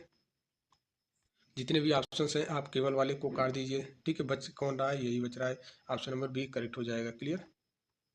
देखिए ठोस आहार यहाँ पे देखना है, ठोस आहार देने के समय दाल और अनाज जैसे पौष्टिक खाद्य पदार्थों को प्राथमिकता दी जानी चाहिए, क्योंकि ये प्रोटीन और कार्बोहाइड्रेट का अच्छा स्रोत होता है। क्योंकि रीजन भी बता दिया है, प्रोटीन और कार्बोहाइड्रेट का अच्छा स्रोत होते हैं जो बच्चे के विकास और स्वास्थ्य के लिए आवश्यक है, ठीक है। प्रश्न नंबर 7 देखना है। प्रश्न नंबर 7 पूछ रहा है कि विद्यालयों में मध्याह्न भोजन की व्यवस्था को क्यों लागू किया गया और इसके क्या लाभ हो सकते हैं। विद्यालय में जो मिड डे मील, ठीक है, भोजन की व्यवस्था की क्यों लागू किया गया और इसके लाभ क्या है पूछा है। अब ऑप्शन आपको देखना है, ठीक है, ऑप्शन सारे देखना है भैया। पहला ऑप्शन है कि बच्चों को खेल गतिविधियों में भाग लेने के लिए केवल शिक्षा में अरे केवल आ गया तो इसे काटो, दो जगह केवल है, ठीक है। पोषण के सुधार के लिए ताकि बच्चे स्वस्थ रहे। अब बताइए इसका करेक्ट आंसर क्या हो जाएगा। बहुत हेल्प कर देते हैं आपको उत्तर बताने में, केवल को हम ऐसे हटा देते हैं, ठीक है, तुरंत हटा देते हैं। लेकिन आपको एग्जाम में नहीं, ये जो मैं बता रहा हूँ इसी को मत फॉलो करना कि केवल मैं बोल दिया तो ऑप्शन में दिखे तो काट देना। प्रश्न को आपको पढ़ना है, उसी के आधार पर केवल वाले को छांटना है। ये नहीं कि ऐसे बहुत से प्रश्न होते हैं, ठीक है, जैसे पूछ लिया जाएगा, 4 ऑप्शन दे दिया जाएगा कि रिकेट्स रोग होता है केवल विटामिन डी की कमी, या फिर बी और सी की कमी, या फिर बी और डी की कमी, ऐसे पूछेगा बी और डी की कमी, या फिर एक दे देगा ऑप्शन केवल डी की कमी, ठीक है, फिर एक ऑप्शन दे देगा ए और डी की कमी। तो वहाँ पे आपको समझना पड़ेगा, ठीक है। तो इसका करेक्ट आंसर क्या हो जाएगा भैया, इसका right answer option number C, पोषण को सुधार के ताकि बच्चे स्वस्थ रहें, ठीक है। इसलिए मिड डे मील की व्यवस्था किया गया विद्यालय में। यहाँ पे आप देख सकते हो विद्यालय में मध्याह्न भोजन की व्यवस्था पोषण के सुधार के उद्देश्य से लागू की गई, जिससे सुनिश्चित होता है कि बच्चे स्कूल में स्वस्थ और पौष्टिक भोजन प्राप्त करें जो उनके विकास और शिक्षा पर सकारात्मक प्रभाव डालता हो, ठीक है। प्रश्न नंबर 8 देखना है, किशोरावस्था में पोषण की आवश्यकता क्यों बढ़ जाती है और यह शारीरिक और मानसिक स्वास्थ्य पर कैसे प्रभाव डालती है। किशोरावस्था, ठीक है, एडल्ट अवस्था में पोषण की आवश्यकता क्यों बढ़ जाती है और यह शारीरिक और मानसिक स्वास्थ्य पर कैसे प्रभाव डालती है। ध्यान देना है, ठीक है। ऑप्शन दे रखा है आपको, केवल खेलों में सुधार के लिए, या फिर शारीरिक विकास और मानसिक विकास के लिए, या फिर केवल मनोरंजन के लिए, या फिर केवल उम्र के लिए। 3 ऑप्शन तो केवल केवल है, आप ऐसे ही काट दोगे, 1 2 3। अब बच कौन रहा है बी, और आपने थियरी में अच्छे से पढ़ा है शारीरिक विकास और मानसिक विकास के लिए। अब देखिए ऑप्शन से व्याख्या है यहाँ पे, किशोरावस्था में तेजी से शारीरिक विकास मानसिक विकास होता है, इसलिए इस समय पोषण की आवश्यकता बढ़ जाती है। सही पोषण किशोरों की स्वास्थ्य स्थिति और उनकी शिक्षा के स्तर को बेहतर बनाता है। प्रश्न नंबर 9 देखना है, हरी सब्जियां का सेवन करने से कौन से स्वास्थ्य लाभ होते हैं और यह शरीर के लिए क्यों महत्वपूर्ण होते हैं। केवल ऊर्जा प्राप्त करना, फाइबर और पोषक तत्वों की कमी को दूर करना, या फिर केवल वजन कम करने के लिए। इसका राइट आंसर क्या हो जाएगा। ऑप्शन नंबर डी पूछा है, स्वाद बढ़ाने के लिए। इसका करेक्ट आंसर क्या हो जाएगा, स्वाद बढ़ाने के लिए तो नहीं भैया, केवल ऊर्जा प्राप्त करने के लिए तो नहीं भैया, केवल आ गया है। तो इसका बी वाला करेक्ट हो जाएगा, ठीक है, ऑप्शन नंबर बी। बी, हरी सब्जियां विटामिन, खनिज और फाइबर का एक अच्छा स्रोत होता है। इनका नियमित सेवन शरीर में पोषक तत्वों की कमी को दूर करता है और समग्र स्वास्थ्य को बनाए रखने में मदद करता है। प्रश्न नंबर 10 देखना है। प्रश्न नंबर 10 पूछा है कि संतुलित आहार का पालन करने से किस प्रकार के लाभ होते हैं और यह व्यक्ति के जीवन पर कैसे सकारात्मक प्रभाव डालते हैं। ऑप्शन यहाँ पे दे रखा है, आपको ऑप्शन बताना है। इसका करेक्ट आंसर क्या हो जाएगा। देखिए यहाँ पे ऑप्शन दिया है, ठीक है, इसका correct answer option number B, स्वास्थ्य में सुधार और रोग प्रतिरोधक क्षमता में वृद्धि, ठीक है। ऑप्शन में ज़्यादा केवल डाल दिया गया है, ठीक है, तो इसलिए आसान बन जा रहा है। व्याख्या आप देख सकते हो, संतुलित आहार का पालन करने से स्वास्थ्य में सुधार होता है, रोग प्रतिरोधक क्षमता बढ़ती है और यह व्यक्ति दो दीर्घकालिक स्वास्थ्य के लिए तैयार करता है। इससे व्यक्ति अधिक सक्रिय और स्वास्थ्य जीवन जी सकता है। अब देखिए अब नेक्स्ट हम यहाँ से पढ़ेंगे विभिन्न आयु वर्गों के लिए आहार संबंधी दिशा निर्देश। किशोरावस्था में ध्यान देना है, किशोरावस्था में क्या हेडिंग क्या है, विभिन्न आयु वर्गों में, ठीक है, विभिन्न आयु वर्गों के लिए आहार संबंधी दिशा निर्देश। किस किस एज में, ठीक है, क्या क्या आहार है उसको दिशा निर्देश दिया गया है। तो यहाँ पे आपको देखना है, एडल्ट में देखना है, किशोरावस्था में देखना है। पोषण संबंधी आवश्यकताएं, किशोरावस्था में विशेषकर लड़कियों और लड़कों में यौवन के दौरान शारीरिक और मानसिक विकास के लिए विशेष पोषण की आवश्यकता होती है। इस आयु वर्ग में वृद्धि और विकास की तीव्रता अधिक होती है, जिसके कारण उन्हें अधिक ऊर्जा और पोषक तत्वों की आवश्यकता होती है। क्लियर। अब देखिए प्रमुख पोषक तत्व कौन से हैं, जैसे प्रोटीन, आयरन, जो आपके किशोरावस्था के लिए इंपॉर्टेंट है, ठीक है, किशोरावस्था के लिए जरूरी है। तो protein, iron, calcium, vitamin D जैसे पोषक तत्व विशेष रूप से महत्वपूर्ण है। प्रोटीन मांसपेशियों को विकास में मदद करता है। आयरन शरीर में ऑक्सीजन की कमी को पूरा करता है, जबकि कैल्शियम विटामिन डी हड्डियों को मजबूत के लिए आवश्यकता होता है, ठीक है, आवश्यक है। अब मुख्य खाद्य पदार्थ देखना है। मुख्य खाद्य पदार्थ आहार में निम्नलिखित खाद्य पदार्थों को भी शामिल करना। पहला जैसे डेयरी उत्पाद, डेयरी उत्पाद में जैसे कि दूध, जैसे दूध, दही और पनीर जो कैल्शियम का अच्छा स्रोत होता है। दूसरे पॉइंट में दिया है कि प्रोटीन स्रोत दुबला मांस, मछली, अंडे और फलियां, ठीक है। अनाज में से साबुत अनाज जैसे ओट्स, ब्राउन राइस और क्यूनोआ, ठीक है। अब फल और सब्जियां में देखना है। फल और सब्जियां में हरी पत्तेदार सब्जियां, बीटा कैरोटीन युक्त सब्जियां जैसे गाजर और कद्दू, विभिन्न प्रकार के फल। तो ये चीज़ हो गया। अब देखिए यहाँ पे आवश्यकता में क्या देखना है, ठीक है। वयस्क में पोषण संबंधी आवश्यकताएं, वयस्क के लिए संतुलित आहार का महत्व अत्यधिक होता है, क्योंकि यह उनकी स्वास्थ्य स्थिति, कार्यक्षमता और दीर्घकालिक स्वास्थ्य पर प्रभाव डालता है। ध्यान देना है, ठीक है। अब पुरुषों और महिलाओं के बीच भिन्नता क्या है, डिफरेंस क्या है। आमतौर पर पुरुष को महिलाओं की तुलना में अधिक कैलोरी की आवश्यकता होती है। मुख्यतः मांसपेशियों के द्रव्यमान के कारण पुरुषों के लिए प्रतिदिन 2500 से 3000 कैलोरी का सेवन समान माना जाता है, जबकि महिलाओं के लिए 1800 से 2400 होता है, ठीक है। अब देखिए, स्वास्थ्यवर्धक आहार क्या है। वयस्क पुरुष और महिलाओं को विभिन्न प्रकार के खाद्य पदार्थों को अपने आहार में शामिल करना चाहिए। इसमें जैसे है कि फाइबर युक्त खाद्य पदार्थ में साबुत अनाज, ठीक है, फल और सब्जियां जो पाचन में मदद करते हैं। स्वस्थ वसा जैसे एवोकाडो, नट्स और जैतून का तेल जो हृदय स्वास्थ्य के लिए फायदेमंद है, ठीक है। स्वस्थ वसा वसा वाली चीज़ें जो होती हैं, ठीक है। अब देखिए, संतुलित प्रोटीन जैसे मांस, मछली, अंडे और शाकाहारी विकल्प जैसे दालें और फलियां, ठीक है। जो शाकाहारी लोग हैं उनके लिए दालें और फलियां, जो मांसाहारी और जो सर्वाहारी, शाकाहारी मांसाहारी है, दोनों ये चीज़ का सेवन कर सकती हैं। अब गर्भावस्था में देखना है क्या क्या आहार निर्देश हैं भैया। गर्भावस्था में महिलाओं के लिए पोषण की आवश्यकता। गर्भावस्था के दौरान महिलाओं को अपने आहार में 300 कैलोरी अधिक जोड़ने की सलाह दी जाती है। ध्यान देना है, इंपॉर्टेंट है। 300 कैलोरी अधिक जोड़ने की सलाह दी जाती है। यह अतिरिक्त ऊर्जा गर्भस्थ शिशु के विकास के लिए आवश्यक होती है, ठीक है। आहार का चयन। गर्भवती महिलाओं को अपने आहार में हरी पत्तेदार सब्जियां, फल, डेयरी उत्पाद, प्रोटीन युक्त खाद्य पदार्थ की मात्रा बढ़ानी चाहिए। यह न केवल माँ के लिए बल्कि शिशु के विकास के लिए भी आवश्यक है, ठीक है। अब देखिए, महत्वपूर्ण विटामिन और खनिज, फोलिक एसिड, आयरन और कैल्शियम जैसे पोषक तत्व गर्भवती। देखिए, आपके सेंटर पे अभी आप अपने सेंटर पे जो संविदा वाले काम कर रही हैं बहनें, आपको पता ही होगा, आप अपने सेंटर पे भर भर के फोलिक एसिड, आयरन, कैल्शियम ये सब चीज़ें देती हैं टेबलेट। तो वही चीज़ है कि महत्वपूर्ण विटामिन और खनिज, फोलिक एसिड, आयरन और कैल्शियम जैसे पोषक तत्व गर्भवती महिलाओं के लिए अत्यंत महत्वपूर्ण होते हैं। फोलिक एसिड शिशु के मस्तिष्क और रीढ़ की हड्डी के विकास में करता है, इसलिए आप देते हो ताकि शिशु के मस्तिष्क और रीढ़ की हड्डी के विकास में सहायता हो सके। इसलिए हमारी जो एनएचएम है, स्वास्थ्य परिवार कल्याण मंत्रालय के द्वारा ये चीज़ें कराई जाती है, ठीक है। अब देखिए, स्तनपान काल में, ठीक है, जब दूध दूध का सेवन करा रही होती हैं, ठीक है, उस समय क्या होता है, स्तनपान कराने वाली माताओं की पोषण आवश्यकता है। स्तनपान के दौरान माताओं को गर्भावस्था की तुलना में अधिक ऊर्जा की आवश्यकता होती है। ध्यान देना है, गर्भावस्था की तुलना में अधिक ऊर्जा की आवश्यकता होती है, क्योंकि वो बच्चे को दूध का सेवन करा रही होती हैं उस टाइम, ठीक है। तो ये पॉइंट इंपॉर्टेंट है। स्तनपान के दौरान माताओं को गर्भावस्था की तुलना में अधिक ऊर्जा की आवश्यकता होती है। लगभग 550 कैलोरी प्रतिदिन यह अतिरिक्त ऊर्जा माताओं के लिए अपने दूध के उत्पादन के लिए आवश्यक होती हैं, ठीक है।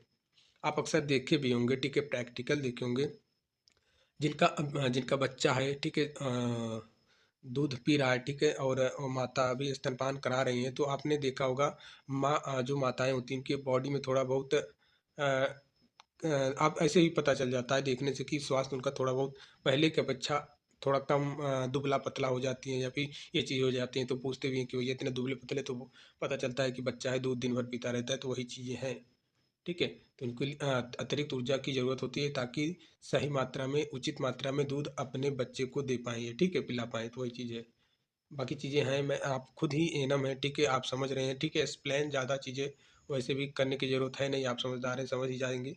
बस नोट्स जो है प्रॉपर तरीके से लिख दिया गया है। ये पीडीएफ बहुत ज़रूरी है आपकी तैयारी को लेकर भैया, ठीक है। आप लोग 200 रुपये का चिंता ना करें, ठीक है। 200 रुपये लेकर पीडीएफ सारे ले लीजिए, ठीक है। एक महीने में जितने भी क्लास हम करा रहे हैं सारे के सारे पीडीएफ आप ले लो, रिवाइज करते जाना है, ठीक है। यूट्यूब का भरोसा नहीं है भैया, टाइम की जब मुझे ज़रूरत मिलेगा तब मैं टाइम पे वीडियो दूंगा, लेकिन पीडीएफ सारे आपको प्रोवाइड करा दूंगा, ठीक है। आहार संबंधी सिफारिश। माताओं को अपने आहार में हरी पत्तीदार सब्जियां, ताजे फल, साबुत अनाज और प्रोटीन युक्त खाद्य पदार्थ को शामिल करने चाहिए। इसके अलावा पर्याप्त मात्रा में तरल पदार्थों को सेवन करना भी महत्वपूर्ण है ताकि वे हाइड्रेट रहें, ठीक है।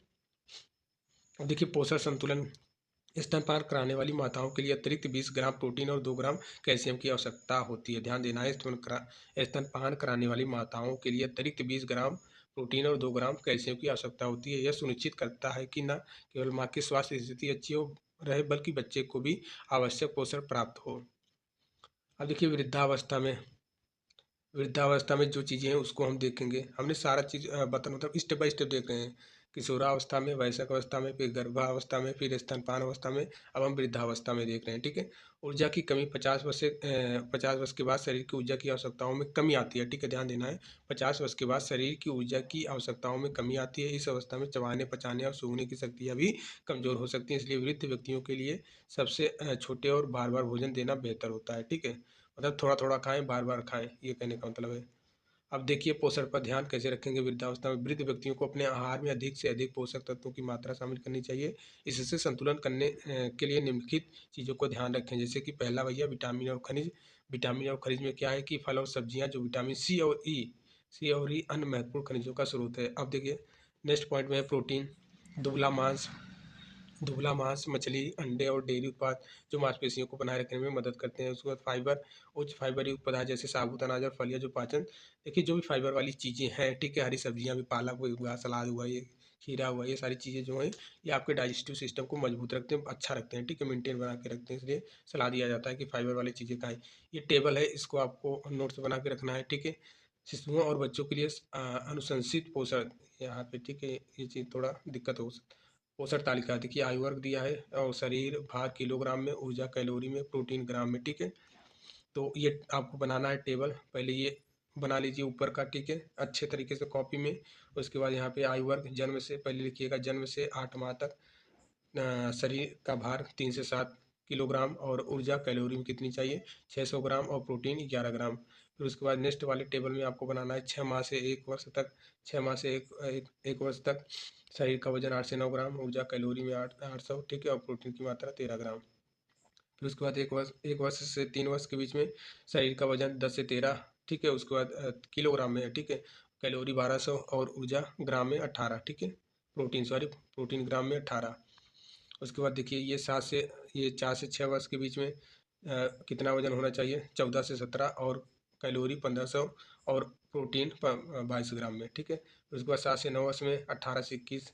फिर उसके बाद ये ऊर्जा कैलोरी 1800, उसके बाद प्रोटीन 33 ग्राम में। 10 से 12 वर्ष में 22 से 28 kg और कैलोरी 2100, प्रोटीन 41। ये चीज़ें आपको ध्यान में देना है सारा, ठीक है। अब हम प्रश्न बना लेते हैं, अच्छे अच्छे प्रश्न हैं, ठीक है। किस खास पदार्थ में उच्चतम मात्रा में प्रोटीन पाया जाता है, ध्यान देना है।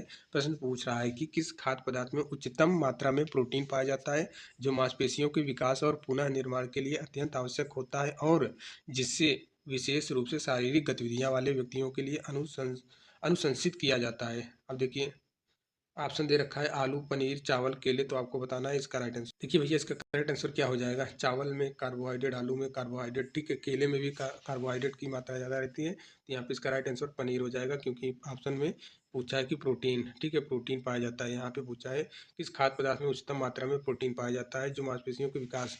अब देखिए प्रोटीन का काम क्या है, मांसपेशियों को विकास और पुनः निर्माण के लिए अत्यंत आवश्यक होता है, पुनः निर्माण के लिए अत्यंत आवश्यक होता है और जिसे विशेष रूप से शारीरिक गतिविधियों वाले व्यक्तियों के लिए अनुशंसित किया जाता है। तो यहाँ पे राइट आंसर पनीर हो जाएगा। बाकी सारी चीज़ों में कार्बोहाइड्रेट की मात्रा ज़्यादा रहती है पनीर को छोड़कर, पनीर में प्रोटीन की मात्रा ज़्यादा रहती है। ध्यान देना है, यहाँ पे एक डेयरी उत्पाद है पनीर, इसलिए पनीर एक डेयरी उत्पाद है और इसमें उच्च मात्रा में प्रोटीन होता है। यह मांसपेशियों के विकास और मरम्मत के लिए आवश्यक होता है। ध्यान देना है, ध्यान देना है। प्रश्न बना है कि बताइए मांसपेशियों के मरम्मत और विकास के लिए किसकी आवश्यकता होती है, ऐसे प्रश्न बना है, ठीक है। एनएचएम में बना है भैया, एनएचएम 17,000 में बना है, ऐसे पूछा है, डायरेक्ट ऐसे पूछा है। ये वाली लाइन यहाँ पे, ये वाली लाइन जो लिखा है, ये यहाँ से लेके यहाँ तक पूछा है कि बताइए मानव शरीर के मांसपेशियों को मरम्मत और विकास के लिए निम्नलिखित में किसकी जरूरत होती है। ऑप्शन दिया था वसा, कार्बोहाइड्रेट, पानी और एक ऑप्शन था प्रोटीन। तो भैया इसका करेक्ट आंसर प्रोटीन हो जाएगा। यहाँ पे भी लिखा है, ध्यान देना है, प्रोटीन प्रोटीन प्रोटीन यह मांसपेशियों के विकास और मरम्मत के लिए आवश्यक होता है, ठीक है। आलू, चावल और केले में प्रोटीन की मात्रा बहुत कम होती है, ठीक है, कार्बोहाइड्रेट की मात्रा ज़्यादा होती है। अब देखिए प्रश्न नंबर सेकंड देखना है, कौन सा विटामिन प्राकृतिक रूप से सूर्य के प्रकाश के संपर्क में आने पर त्वचा द्वारा निर्मित होता है। ध्यान देना है, ध्यान देना है, ध्यान देना है। सूर्य के प्रकाश के संपर्क में आने पर त्वचा द्वारा निर्मित होता है और यह हड्डियों और दांतों के स्वास्थ्य के लिए बेहद महत्वपूर्ण, विशेषकर वृद्ध लोगों में। सभी को पता है, बहुत ही आराम से अच्छे से जानते हैं। मैं चाहता तो यहाँ से डायरेक्ट प्रश्न बना सकता था, केवल यही पूछ सकता था कि बताइए विटामिन डी का स्रोत क्या है, ठीक है, विटामिन डी सूर्य के प्रकाश में कौन सा विटामिन पाया जाता है, डायरेक्ट ऐसे पूछ सकता था, ठीक है, बना सकता था। लेकिन नहीं, यहाँ पे प्रश्न को ज़्यादा जानबूझ के लंबा किया गया ताकि और भी एक्स्ट्रा चीज़ें आपको पता हो जाए। यहाँ पे पूछा है कौन सा विटामिन प्राकृतिक रूप से सूर्य के प्रकाश के संपर्क में आने पर त्वचा द्वारा निर्मित होता है। ध्यान देना है, जब त्वचा में सूर्य का प्रकाश पड़ेगा तभी त्वचा द्वारा निर्मित होगा, ना कि सूर्य के प्रकाश में ही ऑलरेडी है। ये जो सूर्य का आपने पढ़ा होगा कि विटामिन सूर्य के प्रकाश में विटामिन डी आता है। अब ये सूर्य का प्रकाश में विटामिन डी रहता है, आपने ये पढ़ा होगा। लेकिन ध्यान देना, ये शरीर है, बॉडी है, ठीक है, ये बॉडी है मनुष्य की। जैसे ही त्वचा के संपर्क में सूर्य का प्रकाश आता है, तुरंत ही ये विटामिन डी उत्पन्न कर देता है, आपका शरीर उत्पन्न कर देता है। वही चीज़ है, संपर्क में आने पर त्वचा द्वारा निर्मित होता है, त्वचा द्वारा निर्मित होता है, त्वचा द्वारा निर्मित होता है, और यह हड्डियों और दांतों के स्वास्थ्य के लिए बेहद महत्वपूर्ण होता है। तो आप तो यहाँ से पॉइंट पकड़ लेंगे डायरेक्ट कि हड्डियों और दांतों के स्वास्थ्य के लिए विटामिन डी, और दूसरा पकड़ेंगे कहाँ से, ये सूर्य का प्रकाश से। ठीक है, थोड़ा कंफ्यूज यहाँ से कर रहा था कि संपर्क में आने पर त्वचा द्वारा निर्मित होता है, ये लाइन जो जोड़ी है यही कंफ्यूज कर रहा था, लेकिन डज नॉट मैटर। आप बिल्कुल कंफ्यूज नहीं होना, इसका राइट आंसर आप विटामिन डी हो जाएगा। ठीक है, व्याख्या आप देख सकते हो, विटामिन डी का निर्माण शरीर में सूरज की रोशनी के संपर्क में आने पर होता है। विटामिन डी का निर्माण शरीर में सूरज की रोशनी के संपर्क में आने पर होता है। यह कैल्शियम के अवशोषण में मदद करता है, जिससे हड्डियों और दांतों का स्वास्थ्य बेहतर होता है। अन्य विटामिन मुख्यतः खाद्य स्रोतों से प्राप्त होते हैं। प्रश्न नंबर 3 देखना है। प्रश्न नंबर 3 पूछा है क्या? प्रश्न नंबर 3 पूछा है कि निम्नलिखित में कौन सा खाद्य पदार्थ फाइबर का एक उत्कृष्ट स्रोत है जो पाचन क्रिया में मदद करता है। मतलब फाइबर पदार्थ क्या करता है, पाचन क्रिया को मदद करता है, और रक्त शर्करा के स्तर को भी नियंत्रित करता है, और हृदय स्वास्थ्य में सुधार करता है। अब बताइए इसका करेक्ट आंसर क्या हो जाएगा? चिकन है कि नहीं, चॉकलेट है कि नहीं, मछली है कि नहीं, हरी सब्जियां है कि नहीं। तो इसका correct answer option number C हो जाएगा, हरी सब्जियां। मैंने ऊपर ही बता दिया था कि हरी सब्जियां फाइबर युक्त होती हैं, जो आपके पाचन क्रिया को मेंटेन बना के रखती हैं। तो इसका राइट आंसर हो जाएगा हरी सब्जियां, जैसे पालक, ब्रोंकली, गाजर फाइबर युक्त समृद्ध होता है, जो पाचन में सहायता करती है। आपने ब्रोंकली देखा होगा बाजार में, लेकिन वो बहुत लोग कम खाते हैं। सफ़ेद वाली गोभी, फूल गोभी जिसको आप बोलते हो नॉर्मल। सर्दी का समय आ रहा है, नवंबर से स्टार्ट हो गया है, आप लोग अब ज़्यादातर यही खाओगे। ठीक है, क्या करोगे, गोभी लाओगे, गोभी का फूल लेके आओगे, मटर लाओगे, आलू लाओगे, और दोनों टाइम यही खाओगे। ठीक है, ब्रोंकली बहुत कम लोग खाते हैं, इसका कलर ग्रीन ग्रीन हो रहता है, आपको बाजार में दिखाई देता है, थोड़ा महंगा भी शायद रहता है उसकी अपेक्षा। जंगली गोभी भी इसको बोलते हैं। प्रश्न नंबर सेकंड नेक्स्ट देखना है, किस खनिज का सेवन हड्डियों की संरचना और मजबूती के लिए अत्यधिक आवश्यक है। ध्यान देना है, किस खनिज पूछा है, खनिज, यहाँ पे विटामिन नहीं, खनिज का सेवन हड्डियों की संरचना और मजबूती के लिए अत्यधिक आवश्यक है, और इसे विशेष रूप से उन लोगों के लिए जरूरी माना जाता है जो उच्च स्तर शारीरिक गतिविधियों में संलग्न है। इसका राइट आंसर क्या हो जाएगा? अब आप यहाँ से पकड़ लोगे, सीधा पकड़ लोगे कि हड्डियों, हड्डियों मतलब सीधा आप जाओगे कैल्शियम पे, सीधा आप जाओगे कैल्शियम पे। ठीक है, तो इसका राइट आंसर कैल्शियम ही है। कैल्शियम हड्डियों और दांतों को मजबूती के लिए आवश्यक होता है। यह विशेष रूप से उन लोगों के लिए महत्वपूर्ण है जो खेल या अन्य शारीरिक गतिविधियों में संलग्न होते हैं। आयरन, जिंक और पोटेशियम अन्य कारणों के लिए जरूरी होते हैं, लेकिन हड्डियों के लिए नहीं। ठीक है, देखिए प्रश्न नंबर नेक्स्ट देखना है कि निम्नलिखित में कौन सा खाद्य समूह कार्बोहाइड्रेट का प्रमुख स्रोत माना जाता है, जो शरीर की ऊर्जा प्रदान करता है और विशेषकर व्यायाम करने वाले व्यक्तियों के लिए महत्वपूर्ण है। ध्यान देना है, पूछा है क्या प्रश्न, निम्नलिखित में कौन सा खाद्य समूह कार्बोहाइड्रेट का प्रमुख स्रोत है। यहाँ पे कार्बोहाइड्रेट का पूछा है, आपको बताना है कार्बोहाइड्रेट का कौन सा प्रमुख स्रोत माना जाता है जो शरीर को ऊर्जा प्रदान करता है। ठीक है, शरीर को सबसे ज़्यादा ऊर्जा कार्बोहाइड्रेट ही देता है, तत्कालिक ऊर्जा बोलते हैं कार्बोहाइड्रेट को, तुरंत ऊर्जा देता है। प्रमुख स्रोत माना जाता है जो शरीर को ऊर्जा प्रदान करता है, विशेषकर व्यायाम करने वाले और व्यक्तियों के लिए महत्वपूर्ण होता है। व्यायाम या फिर जो खेल, ठीक है, खिलाड़ी जो होते हैं, प्लेयर जो होते हैं, उनके लिए भी कार्बोहाइड्रेट जरूरी होता है। आपने देखा होगा, कुछ लोग क्रिकेट देखते होंगे तो देखा ही होगा आप लोगों ने, टी ब्रेक होता था या टी टाइम होता है, ठीक है, लंच टाइम होता है, तो ज़्यादा समय नहीं रहता है, टी टाइम का 2 मिनट का समय रहता है, तो 2 मिनट में वो लोग ऐसी ही चीज़ का सेवन करते हैं जिनमें कार्बोहाइड्रेट ज़्यादा होता है, कि उनकी एनर्जी जो खेलते टाइम गई है, जो एनर्जी लॉस हुई है, ठीक है, तो वो तुरंत रिकवर हो जाए, तुरंत, ठीक है, एनर्जी ऊर्जा तुरंत प्राप्त हो सके उनको। तो इसका करेक्ट आंसर क्या हो जाएगा? कार्बोहाइड्रेट की मात्रा किस में ज़्यादा होगी? फलिया में होगी, फलिया में होगी, दूध में होगी, साबुत अनाज में होगा, या फिर सब्जियां में होगा। ऊपर आपने थियरी में अच्छे से पढ़ा है कि अनाज, ठीक है, साबुत अनाज में कार्बोहाइड्रेट की मात्रा ज़्यादा होता है। यहाँ पे आपको ऑप्शन व्याख्या भी मिल जाएगा। साबुत अनाज जैसे चावल, गेहूं और ओट से मुख्य रूप से कार्बोहाइड्रेट का स्रोत होते हैं जो ऊर्जा प्रदान करते हैं। फलियां, दूध और सब्जियां भी कुछ मात्रा में कार्बोहाइड्रेट प्रदान करते हैं, लेकिन उनका प्राथमिक स्रोत नहीं है, ध्यान देना है। अब देखिए प्रश्न नंबर नेक्स्ट बताना है कि किस प्रकार का वसा स्वास्थ्य के लिए अधिक फायदेमंद है। बारी बारी से हम देख रहे हैं भैया, पहले हमने विटामिन देखा, फिर प्रोटीन देखा, फिर कार्बोहाइड्रेट देखा, वसा के बारे में देख रहे हैं। किस प्रकार का वसा स्वास्थ्य के लिए अधिक फायदेमंद माना जाता है, विशेषकर हृदय संबंधी स्वास्थ्य को बेहतर बनाने में, और इसे आहार में शामिल करना जरूरी है। संतृप्त वसा या फिर ट्रांस वसा, फिर असंतृप्त वसा, या फिर इनमें से कोई नहीं। ध्यान देना, इसका करेक्ट आंसर क्या हो जाएगा, असंतृप्त वसा। ये शायद आपके लिए नया प्रश्न हो, लेकिन इंपॉर्टेंट है, एग्जाम के पॉइंट ऑफ व्यू से इंपॉर्टेंट है। इसका correct answer option number C हो जाएगा, असंतृप्त वसा। असंतृप्त वसा स्वास्थ्य के लिए अधिक फायदेमंद माना जाता है, विशेषकर हृदय संबंधी स्वास्थ्य को बेहतर बनाने में, और इसे आहार में शामिल करना जरूरी होता है। देखिए यहाँ पे असंतृप्त वसा जैसे ओमेगा 3, ओमेगा 6 फैटी एसिड हृदय स्वास्थ्य के लिए फायदेमंद होते हैं। संतृप्त वसा और ट्रांस वसा हृदय रोग के जोखिम को बढ़ा सकते हैं, इसलिए इनसे परहेज करना चाहिए। अगर आपने कभी ध्यान दिया होगा, ठीक है, कभी भी ध्यान दिया होगा, ठीक है, अभी क्या ही बताएं, ठीक है, आपने शायद नहीं देखा होगा।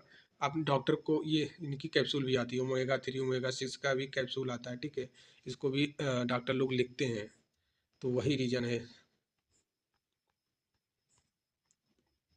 शायद आप लोग जो संविदा पे काम कर रहे हैं, आपके सेंटर पे भी मिलता होगा वितरण के लिए, ठीक है, हालांकि फार्मासिस्ट वालों को मिलता है। अब आप लोग एनम है तो आप लोगों को शायद नहीं मिलता होगा, लेकिन फार्मासिस्ट वालों को मिलता है CSC PSC पे।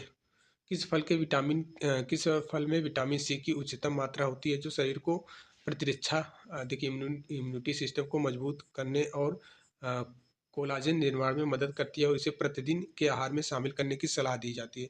ध्यान देना है, विटामिन सी पूछा है, सीधा आप खट्टे चीज़ों पे जाओगे, लेकिन इसमें सभी तो खट्टे दिखाई दे रहा है, संतरा भी है, नींबू भी है, ठीक है, ये भी खट्टा है, ये भी खट्टा है, यहाँ भी पूछा है किस फल में विटामिन सी की उच्चतम मात्रा सबसे ज़्यादा किसमें होता है, तो आप भैया सीधा नींबू पे जाओगे ना, नींबू पे जाओगे कि संतरा में जाओगे। ध्यान देना है, किस फल में विटामिन सी की उच्चतम मात्रा होती है, जो शरीर की इम्यूनिटी सिस्टम को मजबूत करने और कोलोजन, एक और पॉइंट है यहाँ पे, कोलोजन निर्माण में मदद करती है, ठीक है, और इसे प्रतिदिन के आहार में शामिल करने की सलाह दी जाती है।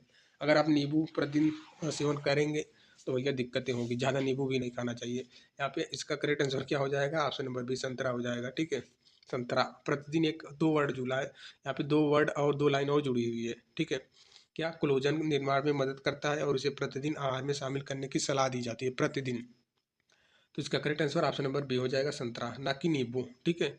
इसका राइट आंसर संतरा हो जाएगा। संतरे विटामिन सी का उत्कृष्ट स्रोत है, जो प्रतिरक्षा इम्यूनिटी सिस्टम को मजबूत करता है और त्वचा के स्वास्थ्य में सुधार करता है। सेब, आम, नींबू में विटामिन सी की मात्रा संतरे की तुलना में कम होती है, ठीक है, संतरे की मात्रा कम होती है, संतरे की तुलना में कम होती है, संतरे की तुलना में कम होती हैं। प्रश्न नंबर नेक्स्ट देखना है, प्रश्न नंबर नेक्स्ट है कि किस भोजन में आयरन की अधिकतम मात्रा पाई जाती है। ध्यान देना है, किस भोजन में आयरन की अधिकतम मात्रा पाई जाती है। आयरन की अधिकतम मात्रा पाई जाती है जो शरीर में हीमोग्लोबिन के उत्पादन के लिए आवश्यक है, और विशेष रूप से गर्भवती महिलाओं के लिए अत्यंत महत्वपूर्ण है। बताइए, आपको यहाँ पे देखना होगा, ठीक है। दूध में कैल्शियम होता है, पालक, ठीक है, पालक में आपका आयरन की मात्रा ज़्यादा होता है। गाजर, चावल नहीं होगा, चावल में कार्बोहाइड्रेट होता है, ठीक है। दूध में कैल्शियम कार्बोहाइड्रेट दोनों रहता है। इसका correct answer option number B हो जाएगा, पालक। पालक में उच्च मात्रा में आयरन होता है, जो रक्त में हीमोग्लोबिन के उत्पादन में सहायक होता है। दूध, गाजर और चावल में आयरन की मात्रा अपेक्षाकृत कम होती है, ठीक है। प्रश्न नंबर 9 देखना है, ये इतने इंपॉर्टेंट प्रश्न है कि डायरेक्ट आपके एग्जाम में लड़ सकते हैं, डायरेक्ट है, ठीक है। किस प्रकार का भोजन पाचन क्रिया में सुधार करने में मदद करता है। किस प्रकार का भोजन, बस यहाँ पे सीधा आंसर कर दोगे, उच्च फाइबर वाला भोजन, फाइबर युक्त वाला, ठीक है, बाकी कुछ देखना नहीं है, पहले ही थियरी में हम बता चुके हैं। उच्च फाइबर वाले खाद्य पदार्थ जैसे फल, सब्जियां, ठीक है, साबुत अनाज पाचन में सुधार करने में मदद करते हैं, जिससे शरीर को अधिक ऊर्जा मिलती है। अन्य प्रकार के भोजन पाचन को बाधित कर सकते हैं। प्रश्न नंबर 10 देखना है, किस आहार का सेवन करने से शरीर में पानी की कमी हो सकती है, विशेषकर यदि इसे अत्यधिक मात्रा में खाया जाए, और यह स्वास्थ्य संबंधी समस्याओं का कारण बन सकता है। ऑप्शन है फल, सूप, नमकीन, स्नैक्स, सब्जियां, तो भैया नमकीन और स्नैक यही करेक्ट हो जाएगा। यहाँ पे आप पढ़ सकते हो, सारा व्याख्या दिया है। नमकीन स्नैक्स में उच्च मात्रा में सोडियम होता है, जो शरीर में पानी की कमी को बढ़ाता है। फल, सूप और सब्जियाँ, ध्यान देना है, नमकीन स्नैक्स में उच्च मात्रा में सोडियम होता है, ये पॉइंट इंपॉर्टेंट है, कभी कभी पूछ लेता है, ठीक है। तो सोडियम, ठीक है, उच्च मात्रा में होता है नमकीन और स्नैक्स में। अब देखिए, शरीर में पानी की कमी को बढ़ाता है, जो सोडियम का कार्य क्या है, जो शरीर में पानी की कमी को बढ़ाता है। सूप और सब्जियाँ पानी के अच्छे स्रोत होते हैं, इसलिए उन्हें सेवन करने से हाइड्रेशन में मदद मिलती है। अब देखिए, ये टेबल आपको ध्यान देना है, ठीक है, ये हेडिंग आपको दिखाई देगा, ठीक है, ये टेबल आपको ध्यान देना है, ये श्रेणी है, ठीक है, कैलोरी, प्रोटीन, आयरन, कैल्शियम, ये सारे लड़के और लड़कियों को कितना चाहिए इसका आप बना लेना, नोट्स बना लेना अच्छे से। ऊर्जा कैलोरी में लड़कों में 2500 और लड़कियों में 2200। प्रोटीन ग्राम में 55 से 60, लड़कियों में 50। आयरन में एक ग्राम में 25 से 35 कॉमन है। और कैल्शियम यहाँ पे देख सकते हो, ये भी कॉमन है। ये भी टेबल आपको ध्यान देना है। वयस्कों के लिए संतुलित आहार तालिका, पुरुषों के लिए ग्राम में, ठीक है। भोज्य पदार्थ है साधारण कार, मध्यम कार, भारी कार, मतलब ये हेडिंग आपको डालना होगा। अगर वयस्क है अनाज उसको कितना चाहिए साधारण कार के लिए, साधारण कार के लिए 460, ठीक है। उसके बाद मध्यम कार के लिए 520 और भारी कार के लिए 670। ये सारे ग्राम में ध्यान देना है। यहाँ पे ग्राम में लिखा है ना, ये ग्राम में, ठीक है। यहाँ पे ग्राम में लिखा है तो सारे ग्राम में है। और दालों दालों की कितनी ज़रूरत होती है भैया, दालें 40 और सामान में 40 ग्राम और 50, ठीक है। भारी काम के लिए 50 और ये आपका 60, ये ध्यान देना है, ठीक है। भारी कार के लिए, साधारण, मध्यम और भारी कार के लिए ये सारा है, आप यहाँ से बना लेना, ठीक है। इसीलिए मैं बोलता हूँ नोट्स आपके लिए PDF जरूरी है, ठीक है। जितने लोग भी हैं मेरे इस कांटेक्ट पे, ठीक है, ये मेरा कांटेक्ट है, इस पर मैसेज कर देना व्हाट्सएप पे, ठीक है, कॉल ना करना।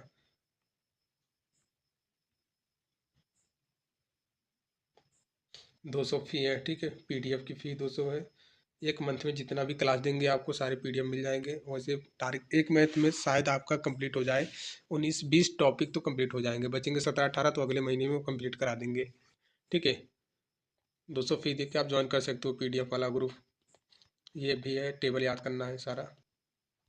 देखिए गर्भावस्था और स्तन काल में प्रमुख विशेषज्ञ, ये सारी चीज़ें हैं, इसमें कुछ बताने की जरूरत नहीं, डायरेक्ट प्रश्न बनाते हैं हम। प्रश्न है कि 13 से 18 वर्ष के किशोरों के लिए आहार ऊर्जा आवश्यकताओं के संदर्भ में निम्नलिखित में कौन सा कथन लड़कों और लड़कियों के लिए कैलोरी सेवन के बारे में सही है। अब देखिए बहुत अच्छा प्रश्न है, अब ध्यान देना है यहाँ पे। 13 से 18 वर्ष के किशोरों के लिए, ठीक है, 13 से 18 वर्ष के किशोरों के लिए पहला ऑप्शन देखेंगे, लड़कों को 200 कैलोरी की आवश्यकता है जबकि लड़कियों को 2200 कैलोरी की आवश्यकता होती है। और लड़कों को 2500 कैलोरी की आवश्यकता है और लड़कियों को 2300 कैलोरी। अब बताइए भैया ये सारे ऑप्शंस क्या आपको क्या लगता है कौन सा सही होगा। खुद से पढ़ के पहले ट्राई करें, अदरवाइज हम तो बता ही देंगे। ध्यान देना है आपको, यहाँ पे सबसे पहले पकड़ना है लड़कियों की अपेक्षा लड़कों की ज़्यादा ज़रूरत होती है कैलोरी में, ठीक है। तो किस ऑप्शन में है, यहाँ पे सबसे पहले देखिए लड़कों को 2000 कैलोरी जबकि लड़कियों की ज़्यादा, ये गलत हो जाएगा, यहाँ पे लड़कों को ज़्यादा होना चाहिए, ठीक है। यहाँ पे लड़कों को देखिए इस वाले ऑप्शन में लड़कों की ज़्यादा होना चाहिए, ठीक है, जबकि लड़कियों की कम होना चाहिए, तो ये लड़कियों को ज़्यादा उल्टा किया है, ये गलत हो जाएगा। ये वाला ऑप्शन पकड़िए, लड़कों को 2200 कैलोरी की आवश्यकता होती है, लड़कियों की लड़कों को 2500 कैलोरी की आवश्यकता होती है और लड़कियों को 2300 कैलोरी की आवश्यकता होती है। यहीं पे सी वाला 2500 और 2200, आपने टेबल देखा होगा तो आपको पता होगा, ठीक है। टेबल में मैंने ऊपर बताया है 2200 और 2500, ठीक है, ये इंपॉर्टेंट है, यही सही हो जाएगा, ठीक है। डी वाला गलत होगा वैसे भी। व्याख्या भी दिया है, पढ़ सकते हो व्याख्या। व्याख्या है तालिका के अनुसार किशोर लड़कों को 2500 कैलोरी की आवश्यकता होती है जबकि लड़कियों को 2200 कैलोरी की आवश्यकता होती है। दिए गए विकल्पों में गलत मान है जो विशेष संख्याओं की पुष्टि करने के लिए तालिका की जांच करने की आवश्यकता को दर्शाते हैं। ऊपर की तालिका जो है, ठीक है। अब देखिए किशोरों के लिए प्रोटीन सेवन आवश्यकताओं का मूल्यांकन करते समय कौन सा विकल्प लड़कों और लड़कियों के लिए दैनिक सेवन को सही ढंग से दर्शाता है। लड़कों को 60 ग्राम की आवश्यकता, आप देखिए वो टेबल आप पढ़ेंगे तो ध्यान से भैया आप सारे प्रश्न बना लोगे। ये टेबल से ही सारे प्रश्न हैं, जितने प्रश्न हैं सारे टेबल से ही बनाए हैं, सारे टेबल से, जो आपके एग्जाम के पॉइंट ऑफ व्यू से इंपॉर्टेंट है और याद भी हो जाएगा। एक बार आप टेबल पढ़ोगे फिर MCQ उसी आधारित पे लगा लोगे तो सारे सारे याद हो जाएंगे, ठीक है। MCQ इसीलिए मैं तैयार करता हूँ कि आपको सारा थ्योरी ही दिमाग में छप जाए, इसलिए MCQ बनाता हूँ। तो ये पार्ट 1 कंप्लीट हो जाता है, आपका पार्ट 1 कंप्लीट हो जाता है, पार्ट 1 कंप्लीट हो जाता है। अभी आप जाओगे प्रीवियस ईयर पेपर उठाओगे तो 2 से 3 प्रश्न आराम से बना लोगे पार्ट 1 से ही। मैंने 6 नंबर बोला है इस टॉपिक से आएगा, तो अभी आप उठा के देख लेना प्रीवियस ईयर के पेपर, किसी भी एनएम के भर्ती परीक्षा का, चाहे बिहार का, चाहे राजस्थान का, चाहे BTSC, चाहे जो भी DSSB, यूपी SSC, चाहे जो भी पेपर उठा के देख लो, 3 नंबर आराम से बना लेंगे आप इस मात्र वीडियो से, ठीक है। अभी दूसरा वीडियो आएगा पार्ट 2, वो पढ़ लोगे तो 6-6 नंबर पूरे बना लोगे। अगर आपको नहीं लगता हो तो चलिए मैं आपको दिखा भी देता हूँ। ये आपका एनम 92-12 भर्ती यूपी में आया हुआ है, ठीक है। पहला आपको यहीं पे दिख जाएगा, ठीक है। पहला प्रश्न पूछा है सुरक्षात्मक भोजन हमारे शरीर के लिए क्या करता है, बहुत ही आसानी से बना लेंगे। ठीक है, बहुत ही आसानी से बना लेंगे, बताने की ज़रूरत ही नहीं है, आपने पढ़ा है ना ऊपर, बता देना, ठीक है। अब देखिए नेक्स्ट प्रश्न यहाँ पे देखिए, ये तो छोड़िए अमीनो एसिड, ये वाला देखिए, ये भी आपके 92-12 भर्ती में का प्रश्न है। 92-12 यूपी त्रिपल में जो 9212 पेपर हुआ है उसमें पूछा था, ठीक है। किसी पोषक तत्व के पूर्ण कमी के साथ या उसके बिना आवश्यक पोषक तत्वों के बीच असंतुलन से उत्पन्न रोगात्मक स्थिति को क्या कहा जाता है? अब बताइए, अब बताइए भैया। कुपोषण अभी आपने बताया, ऊपर पढ़ा ना, बहुत बढ़िया से बना दिया कि नहीं बना दिया? तो यही चीज़ होता है। निम्नलिखित में कौन सा शरीर निर्माण करने वाला भोजन है? आप बताइए। अब देखिए ये वाला प्रश्न आसानी से बना लोगे आप, ठीक है, बहुत ही आसानी से बना लेंगे आप भैया। बहुत दे रखा है, निम्नलिखित में कौन सा शरीर निर्माण, मैंने आपको ऊपर ही प्रोटीन के बारे में बताया था, इसका करेक्ट आंसर प्रोटीन डी वाला हो जाएगा। शरीर निर्माण करने वाला, शरीर का मरम्मत करने वाला, निर्माण करने वाला। देखिए 2-3 प्रश्न तो बना लिए कि नहीं बना लिया? एक ही पार्ट से सारा बन रहा है। अभी ऊपर हम पढ़े भी नहीं है, दूसरा पार्ट पढ़े भी नहीं है, फिर भी आप बना ले रहे हो। देखिए एनएम के लिए पोषण सीखने का क्या महत्व है? अब देखिए ये भी आप बता लोगे आराम से, ये बहुत ही आसानी से बना लोगे। ये सारे आपके पूछा गया है, ठीक है, सारे प्रीवियस ईयर पेपर में आए हुए हैं। 6 नंबर पूछा था, ठीक है, 6 प्रश्न पूछा था इस टॉपिक से। बाकी जो भी आप रह जाएंगे, ठीक है, पार्ट सेकंड में पढ़ लोगे, सारे के सारे प्रश्न बना लोगे, एक भी नहीं छूट। देखिए ये आपका पार्ट 1 कंप्लीट होता है, classification of food and their nutritive value, ठीक है, ये आपका कंप्लीट होता है। ये 2 टॉपिक चल रहा है, इसका पार्ट 1 हमने मैक्सिमम यही से, ये वाला टॉपिक से ही पूरा कवर करवाया है। सेकंड में आपको ये चीज़ बता देंगे, ठीक है। सेकंड में जो भी बचा है सेकंड पार्ट में कंप्लीट कर देंगे, और ये सेकंड पार्ट जैसे ही कंप्लीट होगा वैसे ही आपके 6 नंबर पक्के हो जाएंगे, ठीक है। बाकी सारा पीडीएफ आप ले लेना, बार बार मैं बोल रहा हूँ, पीडीएफ लेने के लिए आपको नंबर बताया गया वीडियो में, उस नंबर पे डायरेक्टली आप मैसेज कर सकते हैं पीडीएफ के लिए, ठीक है। वो फी दे के पीडीएफ ज्वाइन कर लेना। उम्मीद करते हैं आप चीज़ों को समझ गए होंगे। पढ़ाई और जोर पे कर दीजिए। एग्ज़ाम आपका होने जब भी होगा, डेट हम बता देंगे, पहले ही बता देंगे, बहुत पहले ही, ठीक है। ये एग्ज़ाम अभी जो आप ऑनलाइन आवेदन कर रहे हो, ये ऑनलाइन आवेदन के लास्ट डेट के बाद हम आपका एग्ज़ाम का डेट बताने वाले हैं कि भैया इस तारीख तक आपका या इस महीने तक पेपर होने की प्रबल संभावना है, इस चीज़ को बता देंगे, ठीक है। उम्मीद करते हैं चीज़ों को आप समझ रहे होंगे। मिलते हैं नेक्स्ट वीडियो में, तब तक के लिए जय हिंद, जय भारत। दिवाली के दिन वीडियो शूट हो रहा है रात में, ये दिन में अपलोड हो जाएगा, जिसके कारण देखिए थोड़ा सा काम भी ज़्यादा था, घर की साफ़ सफाई और भी जो चीज़ें हैं, ठीक है। दिवाली के त्यौहार में जानते ही हैं, घर का ज़्यादा काम रहता है, तो उसकी वजह से चीज़ें आपको अच्छे से नहीं एक्सप्लेन कर पाए। बाकी अगले वीडियो में हम जो भी चीज़ें रहेंगे अच्छे से एक्सप्लेन करके आपको समझा देंगे। बाकी पीडीएफ में वो सारा चीज़ है, ठीक है, ज़्यादा कुछ समझाने की ज़रूरत नहीं है, पीडीएफ इतनी अच्छी बना के दिए हैं कि आप पढ़ लेंगे, खुद समझ जाएंगे, ठीक है। मिलते हैं नेक्स्ट वीडियो में, तब तक के लिए जय हिंद।